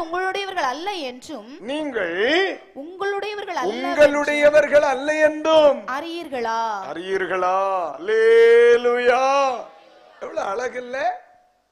அப்ப ஆண்டவர் இது நம்ம இந்த பூமியில் இருக்கும் பொழுது இந்த சரீரத்தை மரணத்தை மேற்கொண்ட சரீரமா சொன்னோம் ஞான ஸ்நானத்தினால். அப்புறம் இந்த சரீரத்தில் அபிஷேகம் பெற்றணும். ஆவியானவர் இப்ப எங்க இருக்கிறார்? நமக்குள்ளே இருக்கிறார். பரிசுத்த ஆவியில நிரம்பி கர்த்தரை ஆராதித்து, ஆவியில நிரம்பி தேவனை மகிமைப்படுத்தி கர்த்தரை ஆராதிக்கணும். கேட்டீங்களா? பாருங்க, நம்ம தனியா ஜெபிக்கும் பொழுது ஆவியில பிள்ளைகள் ஜெபம் பண்ணணும், அந்நிய பாஷையில பிள்ளைகள் ஜெபம் பண்ணணும், ஆவியில நிரம்பி பிள்ளைகள் ஆராதிக்கணும். நம்ம ஆவியில நிரம்பி ஆராதிக்கும் பொழுது இந்த சரீரத்தை ஆவி என்ன செய்து மேற்கொள்ளுது இல்லைங்களா? ஒரு நாள் இந்த ஆவி மாம்சத்தை என்ன செய்யாது? மேற்கொள்ள விடாது. ஆவி இந்த மாம்சத்தை கீழ்ப்படுத்தி வச்சிருக்கோம். இந்த ஆவி மாம்சமும் ஒருவரை ஒருவர் யுத்தம் செய்து கொண்டே இருப்பாங்க. வலது கைய ஆவின்னு வைங்க, இடது கைய மாம்சம்னு வைங்க. ஆவி என்ன சொல்லுது? இதை எப்படியாவது கீழ்ப்படுத்தணும்னு எனக்குள்ள போராடுது. மாம்சம் என்ன செய்து? ஆவியை எப்படியாவது கீழ்ப்படுத்தணும்னு போராடுது. என்னைக்கு நீங்க ரட்சிக்கப்பட்ட அபிஷேகம் பெற்றீங்களோ அன்னையிலிருந்து மாம்சம் ஆவியும் ஒன்றை ஒன்று என்ன செய்கிறது? இச்சிக்கிறது, போராடுகிறது, மேற்கொள்ள நினைக்கிறது. அதனாலதான் மாம்சம் என்னைக்குமே உங்க ஆவிக்குரிய ஜீவியத்துக்கு ஒத்துழைக்கவே செய்யாது. அது மண்ணல்ல, அது உலக சித்தத்தை தான் நிறைவேற்றும். அது பாவ சித்தத்தை தான். மீட்கப்பட்ட சரீரமா இருந்தாலும் இந்த சரீரம் எதற்காகத்தான்? மரணிக்கத்தானே வைக்கப்பட்டிருக்குது. இது எப்போதும் உலகத்தின் நோக்குகளே போகும். நீங்க நல்லா கவனிக்கணும். ஒரு விசுவாசி உலகத்துக்குரிய காரியங்களை ரொம்ப முக்கியத்துவப்படுத்துறாங்கன்னா ஆவிக்குரிய வாழ்க்கை சிதைந்து கிடக்கிறது என்ற அர்த்தம். அது எப்போ புரியும்? சில ஆட்கள்கிட்ட நீங்க பழகுனீங்கன்னா அவங்க கவலைப்படுவதும் உலகத்துக்குரியது, அவங்க பேசுகிறதும் உலகத்துக்குரியது, அவங்க சிந்திக்கிறதும் உலகத்துக்குரியது, அவங்க யோசிக்கிறது உலகத்துக்குரியது, அவங்க கேட்கறதும் உலகத்துக்குரியது, அவங்களுடைய எதிர்பார்ப்பும் உலகத்துக்குரியது. அதுக்கு காரணம் என்ன தெரியுமா? மாம்சம் ஒரு மனுஷனுக்குள் உயர்ந்திருக்குமானால் ஒரு நாளும் தெய்வீகத்தை எதிர்பார்க்க அது வைக்கவே செய்யாது. நீங்க சில ஆட்கள்கிட்ட பேசி பாருங்க, லௌகீக காரியங்களையே பேசுவாங்க, லௌகீக காரியங்களை குறிச்சே பேசுவாங்க. ஆனா சில ஆள்கிட்ட போங்களேன், எப்ப பாரு ஆத்மீகத்தை குறிச்சே பேசுவாங்க. சிலரோட எல்லாம் உட்கார்ந்து நம்ம எந்திரிச்சு வெளியே வரும் பொழுது நம்முடைய ஆத்மா, நம்ம சரீரம் ஒரு ரிலாக்ஸ் ஆகி ஃப்ரீயா வெளியே வந்துடும். ஒரு தன்னம்பிக்கை கொண்டதா, ஆமா, நம்பிக்கை உள்ளதா வெளியே வரும். நமக்கு உலக ஆசையே வராது, உலகத்தின் மேல் உள்ள நாட்டமே வராது. ஏன் தெரியுமா? கர்த்தர் நடத்துவார், கர்த்தர் நடத்துவார். அவனுக்கு அது மட்டும் தான். கர்த்தர் பார்த்துக் கொள்ளுவார், கர்த்தர் பார்த்துக் கொள்ளுவார், கர்த்தர் பார்த்துக் கொள்ளுவார். இந்த நிலையே இருக்கும். ஆனா அவனுடைய தேவை என்ன? மரியாள் மாதிரி மாடர்ன் வொர்ஷிப்ல வந்த பிறகு அந்நிய பாஷை பேசி ஆவியில் ஆராதிக்கிறதெல்லாம் ரொம்ப குறைஞ்சு போச்சு. நீங்க எப்படி ஃபீல் பண்றீங்களா? நீங்க எப்படி ஃபீல் பண்றீங்களா? ஆரம்பம் ஒரு 20-30 வருஷங்களுக்கு முன்னால ரட்சிக்கப்பட்டவங்க நம்ம சபையில அன்னைக்கு இந்த கீபோர்டு, இந்த இன்ஸ்ட்ருமெண்ட் எல்லாம் கிடையாது. ஒரு பாட்டு பாடுவாங்க, ஆராதிப்பாங்க. ஒரு பாட்டு 1/2 மணி நேரம் அவங்களை ஆராதனைக்குள்ள நடத்திடும். ஆவியில நிரம்பி ஆராதிப்பான், தீயா இருப்பான். இப்ப மைக்கு சத்தம் நின்னுருச்சு, எவன் தான் பேசப்படுங்குவான்னு தெரியல, எல்லாம் படுத்துரும். அதெல்லாம் ஆவிக்குரிய நிலை. இன்னைக்கு ஒரு சபை ஆராதனை நடத்துறதுக்கு pastor extra Complan, Horlicks, Bournvita, நாட்டு மருந்தெல்லாம் குடிக்க வேண்டிய இருக்கு. அவ்வளவு சவுண்டு போடணும். அப்படி இல்லை. அபிஷேகம் பெற்ற பிள்ளைகளை ஆவியில நடத்துறது ரொம்ப ஈஸிக்கா. ஏன்னா அவனுக்குள்ள இருக்கிற ஆவியானவர் என்ன செய்வார்? அவனை துதிக்க வைப்பார்ல. இன்னொருத்தர் வந்து துதிங்க, ஆராதிங்க, ஜெபிங்கன்னு சொல்ல வேணாமே. ஆவியானவர் வந்து வந்து நம்மளை கிளப்புறவரா இல்லையே, நமக்குள்ளே இருந்து நம்ம ஏவி நம்மை பலப்படுத்தி நடத்துறவராச்சே. அவர் நம்மை ஒவ்வொரு முறையும் ஆவியில ஜெபம் பண்ணி ஆராதிக்க அவர் நம்மை நடத்துறாரா இல்லையா? இந்த சரீரத்திலிருந்து விடுதலை பெறுவதற்கு தான் நம்ம ஆவியில நிரம்பி ஆராதிக்கிறோம், இன்னும் ஆவியில பலப்படுறோம். இந்த மாதிரிப்பட்ட வசனங்களை கேட்டு, ஆமா நான் முன்னால ரொம்ப ஆராதிப்பேன், இப்ப முன்னால மாதிரி இல்லையே, நான் நம்ம தனியா உட்கார்ந்து அந்நிய பாஷையில ரொம்ப ஆராதிப்பேனே ஐயா, இப்ப அப்படிப்பட்ட அனுபவங்கள் இல்லையே. நான் ஒண்ணு சொல்லட்டாமா? நான் ஒண்ணு சொல்றேன். தனிமையாயும் சபையிலும் ஆவியில நிரம்பி அதிகமா ஆராதிக்காத பிள்ளைகள் நிறைய பிரச்சனைகளுக்காக நம்மை ஜபிக்க சொல்லுவான். நல்ல ஆவியில நிரம்பி ஆராதிக்கிறவன் உலகத்துக்கு காரியத்திற்காக வந்து பாஸ்டர் எனக்கு ஜெபம் பண்ணுங்கன்னு சொல்லவே மாட்டான், சொல்லவே மாட்டான். ஏன்னா அவன் ஆராதிச்சு முடியும் பொழுதே அவன் விடுதலை எடுத்திருப்பாமல்ல. அவன் ஆராதிச்சு முடியும் பொழுதே அவன் விடுதலை எடுத்திருப்பாமல்ல. அவன் ஆராதிச்சு முடியும் பொழுதே மாற்ற அவனுக்குள்ள வந்திருக்குமே. ஹல்லேலூயா, பிரைஸ் தி லார்ட். உண்மைதானே? நம்ம வரும் பொழுது 1000 கவலையோடு, பல பிரச்சனைகள், பிரபஞ்சம் நம்மளை நெருக்கும் இல்ல, பிரபஞ்சம் நம்மளை நெருக்கும் இல்ல. நம்ம என்னைக்கு உபாசம் இருக்கணும்னு நினைப்பணும், அன்னைக்கு தான் எக்ஸ்ட்ரா 7 இட்லி கூட கேட்கும். பத்தியா? மற்ற நாளெல்லாம் சாதாவே 11 மணிக்கு தான் சாப்பிடுவோம், பிரச்சனை இல்லை. என்னைக்கு வெள்ளிக்கிழமையோ என்னைக்கு சனிக்கிழமை பாஸ்டிங்னால எனக்கு 8:30 மணிக்கே தீப்பந்தம் எழுந்திருச்சிடும், ஏறிய ஆரம்பிச்சிடும். அன்னைக்கு சட்டியே விழுங்கிடுவான். சட்டி இவன்ட்டு இந்த காப்பாத்தே பெரிய விஷயம். கர்த்தர் ஸ்தோத்திரம், அல்லேலூயா. ஆனா சில தேவனுடைய பிள்ளைகள் ஆவியில் ஆராதிச்சு கர்த்தருக்குள்ள மகிழ்ச்சியா இருக்கிறத பார்த்திருக்கீங்களா? அதுதான் நம்மை விடுவிக்கப்பட்ட சரீரங்கள், விடுவிக்கப்பட்ட சரீரங்கள், ஞானஸ்நானத்தினாலே விடுவிக்கப்பட்ட சரீரங்கள், அபிஷேகத்தினாலே விடுவிக்கப்பட்ட சரீரங்கள். என்னப்பா அருமையான பாசசீலனுக்கா நான் கர்த்தருக்கு நன்றி சொல்றேன். நல்லா ஆராதிக்கணும் மக்களே, நல்லா ஆராதிக்கணும், ஆராதிக்கணும். தேவ சமூகத்தில், ஆண்டவருடைய சமூகத்தில் ஆவியில நல்லா ஆராதிக்கணும். அது நமக்கு ஜீவன். மரணத்தை ஆராதிக்க ஆராதிக்க ஜெயித்துக்கிட்டே இருப்போம், பாடுகளை ஜெயித்துக்கிட்டே இருப்போம், பிரச்சனைகளை ஜெயித்துக்கிட்டே இருப்போம், போராட்டங்களை ஜெயித்துக்கிட்டே இருக்கும். ஹல்லேலூயா. சிலருக்கு ஒரு வியாதி, ஆராதனை முடிஞ்ச பிறகுதான் உள்ளவர்.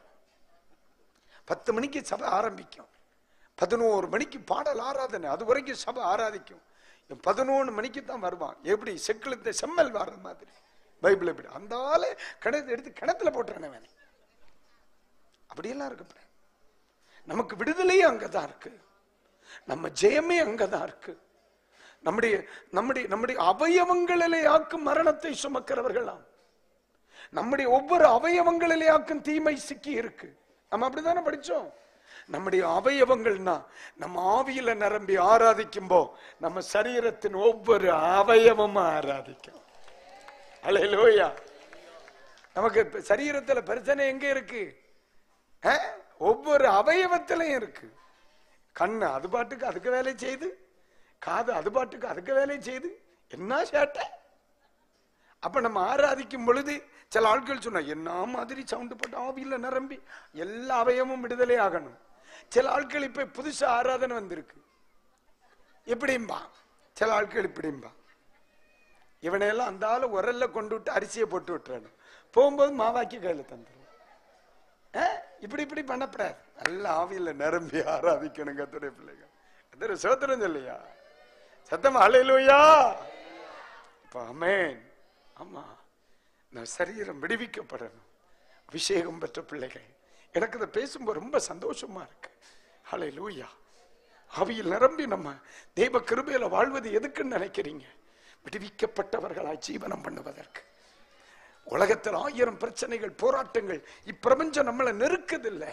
அது நெருக்குகிற நேரமெல்லாம் அவியில நிரம்பி விடுவிக்கப்பட்டு ஒவ்வொரு நாளும் தாண்டி தாண்டி தாண்டி தேவ கிருபையில ஓடிட்டே இருக்கேன்.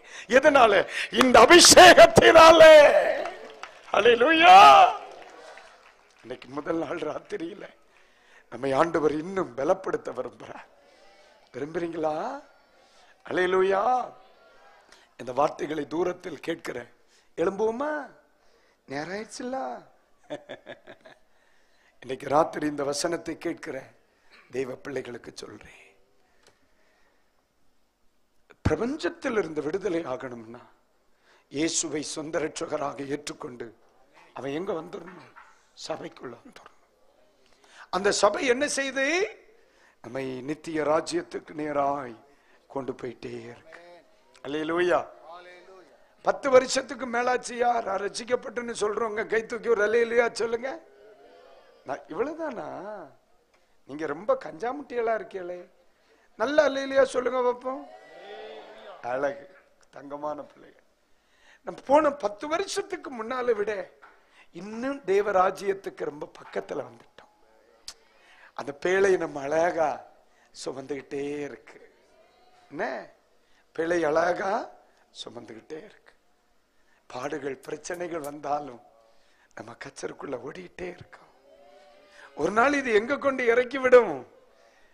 அந்த மகிமையான ஏதேனுக்கு, அந்த உன்னத நிலைக்கு நம்மளை கூட்டிட்டு போயிடும். Praise the Lord. யாராவது ஞானஸ்நானம் எடுக்காதவங்க இருக்கீங்களா ஐயா? ரட்சிக்கப்படாதவங்க இருக்கீங்களா ஐயா? ஆவிக்குரிய அனுபவத்துக்கு வராதவங்க இருக்கீங்களா ஐயா? இன்னைய நாள் தாத்தாதீங்க. நாளை நம்முடையது இல்ல. என்னைக்கும் இந்த மாதிரி தேவனுடைய வார்த்தைகள் நம்ம காதுகளில் விழாதே. ஜீசஸ் ஆமனே. ரட்சிக்கப்படணும், ஞானஸ்நானம் எடுக்கணும், இயேசுவை சொந்த ரட்சகராக ஏற்றுக்கொள்ளணும், சபை என்கிற ஒன்றுக்குள்ள வந்துடணும். அப்பா கிறிஸ்தவனா இருக்கிறதுனால பிள்ளை கிறிஸ்தவனா இருக்கிறது அல்ல நான் பேசுறது. மனம் திரும்பி ஞானஸ்நானம் பெற்று ரட்சிக்கப்பட்டவர்களை கர்த்தர் அனுதினமும் சபையில் சேர்த்து கொண்டு வந்தார். அப்படி வரணும். கர்த்தருக்கு ஸ்தோத்திரம். இரண்டாவது, சரீரத்தில் விடுதலை. இந்த சரீரத்தில் விடுதலை எதனாலே? இந்த சரீர வசனத்திற்கு கீழ்ப்படிந்து தேவனுடைய ஆவியை பெற்றுக்கொள்ள வேண்டும். கர்த்தருக்கு ஸ்தோத்திரம் சொல்லுங்க. அம்மா சரி, நீங்க வியாதியோடு வந்திருப்பிய, பிரச்சனைகளோடு வந்திருப்பிய, விடுதலைக்காக வந்திருப்பிய. பசி அதை பத்தி எதுவுமே பேசலையே. இந்த சரீரம் விடுவிக்கப்படும் பொழுது உன் வியாதி காணாம போயிரும். அதையும் தனியா பேசிக்கிட்டு இன்னைக்கு ராத்திரி வானம் திறக்கப்படணும். தேவாவியின் பிரசன்னம் என் பிள்ளைகள் மேல் தாராளமா வெளிப்படணும். நான் ஆவியில் நிரம்பி இருக்கணும். சொல்லுங்க இந்த வார்த்தைய. ஆவியில சொல்லுங்க. எப்படி இருக்கணும்? நிரம்பி இருக்கணும். பைபிள் சொல்லுது, அவர்கள் இருந்த வீடு முழுவதையும் நிரப்பிற்று, அவர்கள் எல்லாரையும் நிரப்பிற்று. அப்படிதான் இருக்கு.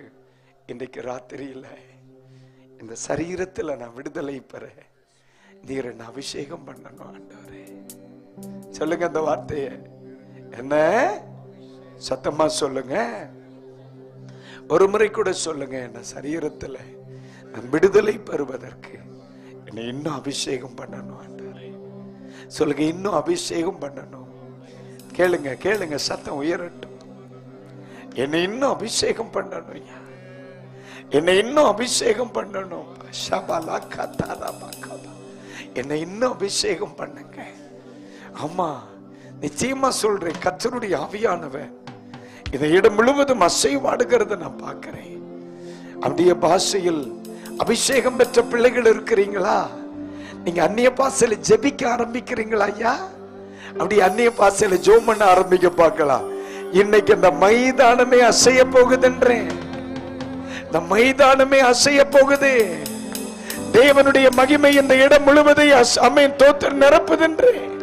Rikata rabausialama. Rimana siya karabala tuna handala ribikarabalaba. Horamana siya karabala. துச்சிக்கிட்டே இருங்க. உங்களை யாரும் உற்சாகப்படுத்த வேணுமா? உங்களை ஆண்டவரை துதிக்க வைக்க வேணுமா? பேழைக்குள்ள எல்லாம் இருக்கிறோம், பேழைக்குள்ள இருக்கிறோம். பேழைக்குள்ள ஒரே ஒரு ஜன்னல் வானம் தெரிகிற மாதிரி தான் இருக்கும். அது பரலோகத்தை மட்டும்தான் பார்க்க வைக்கும். இன்னைக்கு ராத்திரியில் இந்த எல்லைக்குள்ள இருக்கிற பிள்ளைக்கு சொல்றேன், உனக்காக வானம் திறக்கப்பட போகிறது. உடரகதனம கரபல துரப கரப ரிகதனம கரபல பக்கதுரிபியா.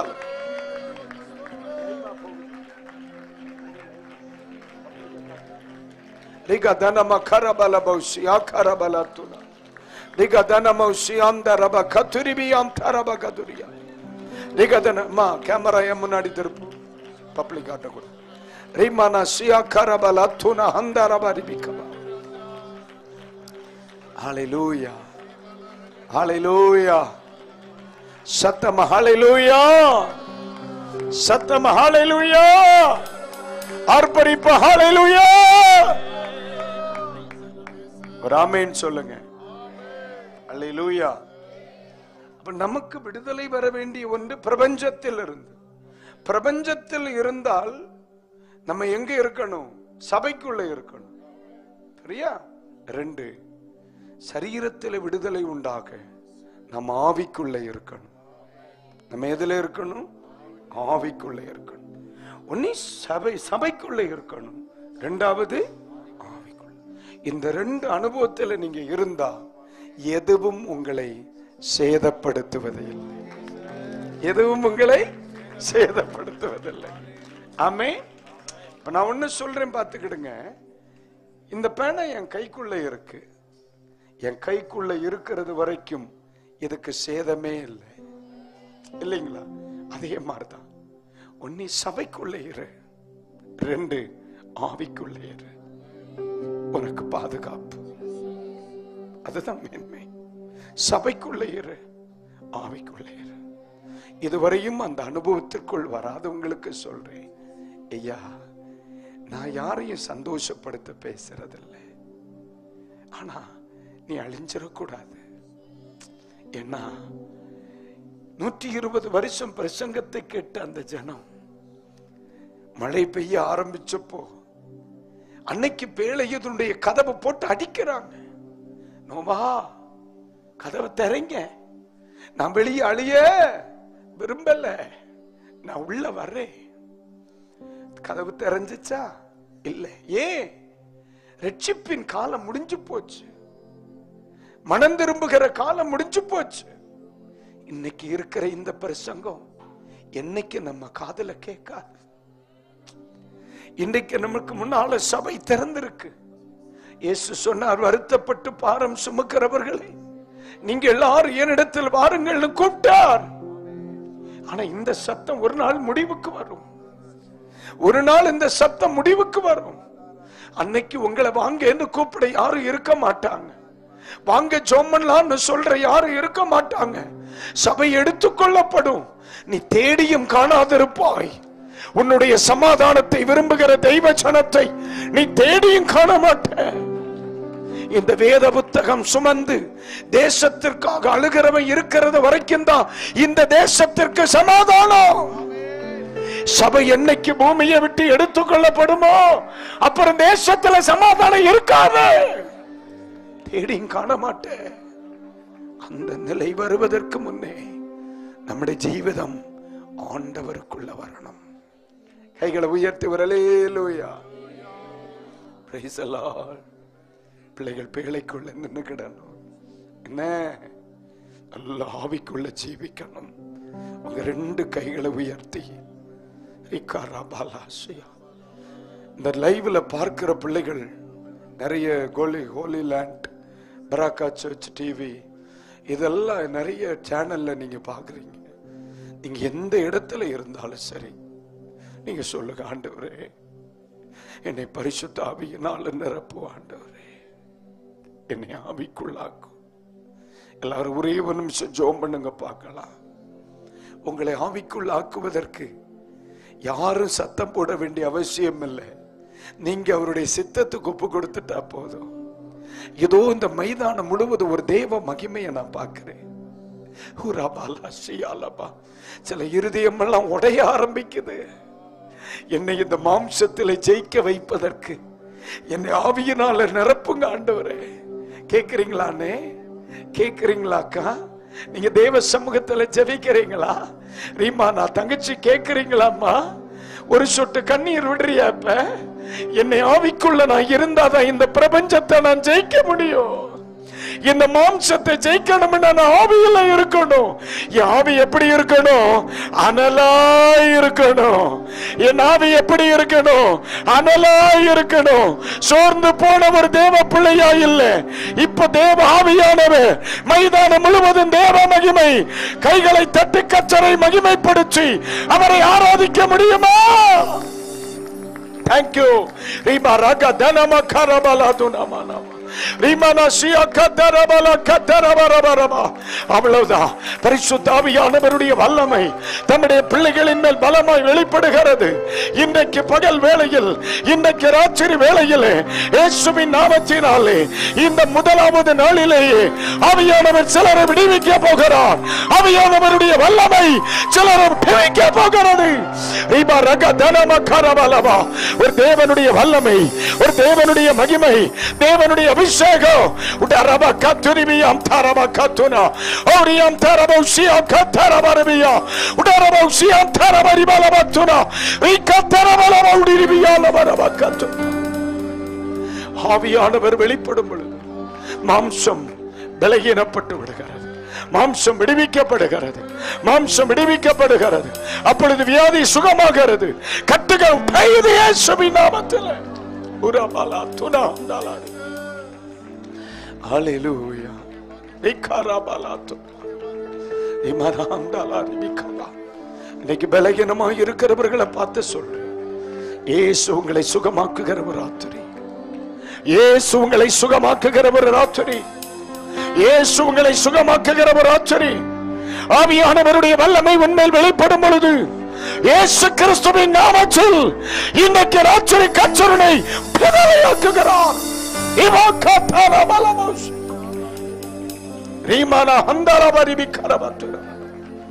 நம்முடைய மகிமையான நம்முடைய கிருபைகளுக்காக இவனே நம்முடைய ஜனத்தின் மேல் கிருபையாயிருப்பேன். ரெண்டு கைகளை உயர்த்தி வல்ல ஜீவ வாக்குத்தத்தங்கள்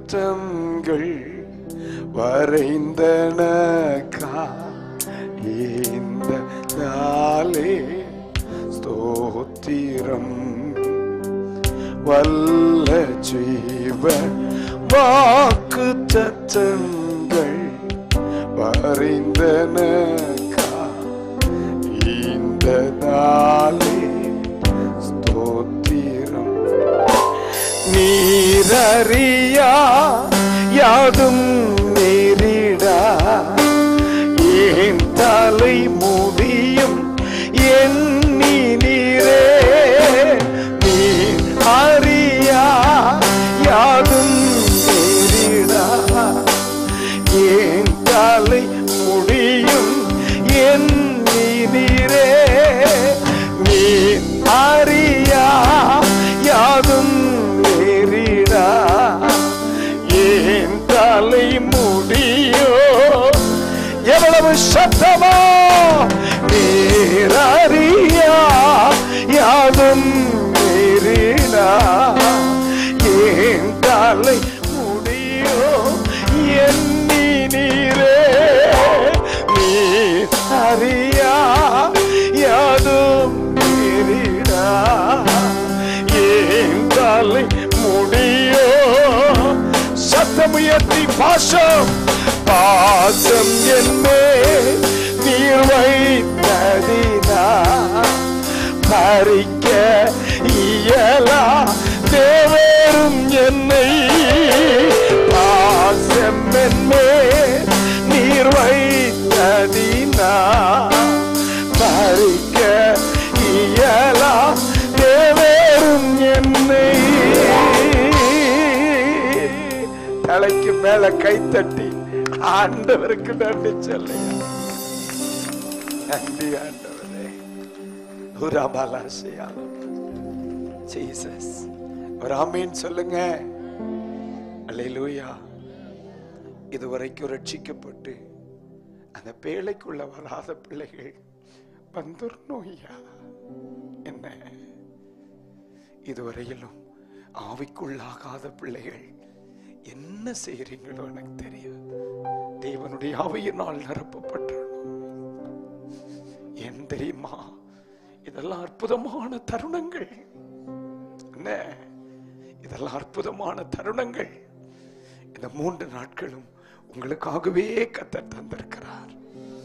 நல்லா ஜெபம் பண்ணிட்டு நாளை காலையிலையும் முடிஞ்சா லீவ் போட்டு ஓடி வந்துருங்க.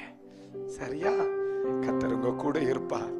இந்த 3 நாட்கள் முடியும் பொழுது அடுத்த ஒரு எல்லைக்குள்ள நம்ம நிக்கணும். ஆண்டவர் உங்களை ஆசீர்வதிப்பார். இந்த கூட்டத்தை நான் திரளாய் பெருக பண்ணுவேன். நான் உன்னை ஆசீர்வதிப்பேன். நான் உன்னை ஆசீர்வதிப்பேன். அன்னைக்கு தாவீதை பார்த்து சொன்னான், சவுலை விட்டு என் கிருபையை எடுத்து கொண்டது போல இவனை விட்டு எடுக்க மாட்டேன். இந்த ஊழியத்தை குறித்து முதலாவது நாளில் பரிசுத்த ஆவியானவர் சொல்லுகிறார், விலகாத கிருபையை என் பிள்ளைகள் மேல வச்சிருக்கேன். நான் அதை எடுக்க மாட்டேன். இந்த கிருபை உனக்கு போதும். ஆமென். நிறைய பேருக்கு ராத்திரி தூக்கம் வராது. தூக்கம் வராது. நான் உங்களை ஆவியானுடைய கையில் ஒப்பு கொடுக்கிறேன். தூக்கம் வராது. இரவிலே ஒருவர் தட்டி எழுப்பி ஜெபிக்க வைப்பார். நாளை காலை ஜெப பிரசன்னத்தோடு ஓடி வாருங்கள். இந்த நாட்கள் உங்களுக்குரியதனே. இழந்து விடக்கூடாது. கிருபை இழந்து விடக்கூடாது. ஒரு பிரசங்கத்தை எடுத்து உங்களுக்கு ரொம்ப அறிவு பெருக பிரசங்கம் பண்ண முடியும். ஆனா இல்லை, நான் உங்களை ஆவியானவருடைய உள்ளங்கையில வச்சிட்டு நான் பெயர்வேன். உங்களுக்கும் ஆண்டவருக்கும் இடையில் ஒரு உறவு ஏற்படணும். கர்த்தர் கூட இருப்பார். எல்லாரும் வலது கரங்களை உயர்த்தி, நல்லவரே வல்லவரே சொல்லுங்க. ஆராதனை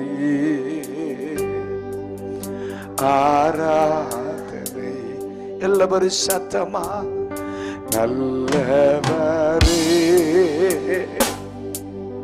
வல்லவரே ஆராதனை ஆராதனை. நல்லவரே வல்லவரே ஆராதனை. ஒரு முறை கூட சத்தம் உயர்த்தி, அரே வல்லவரே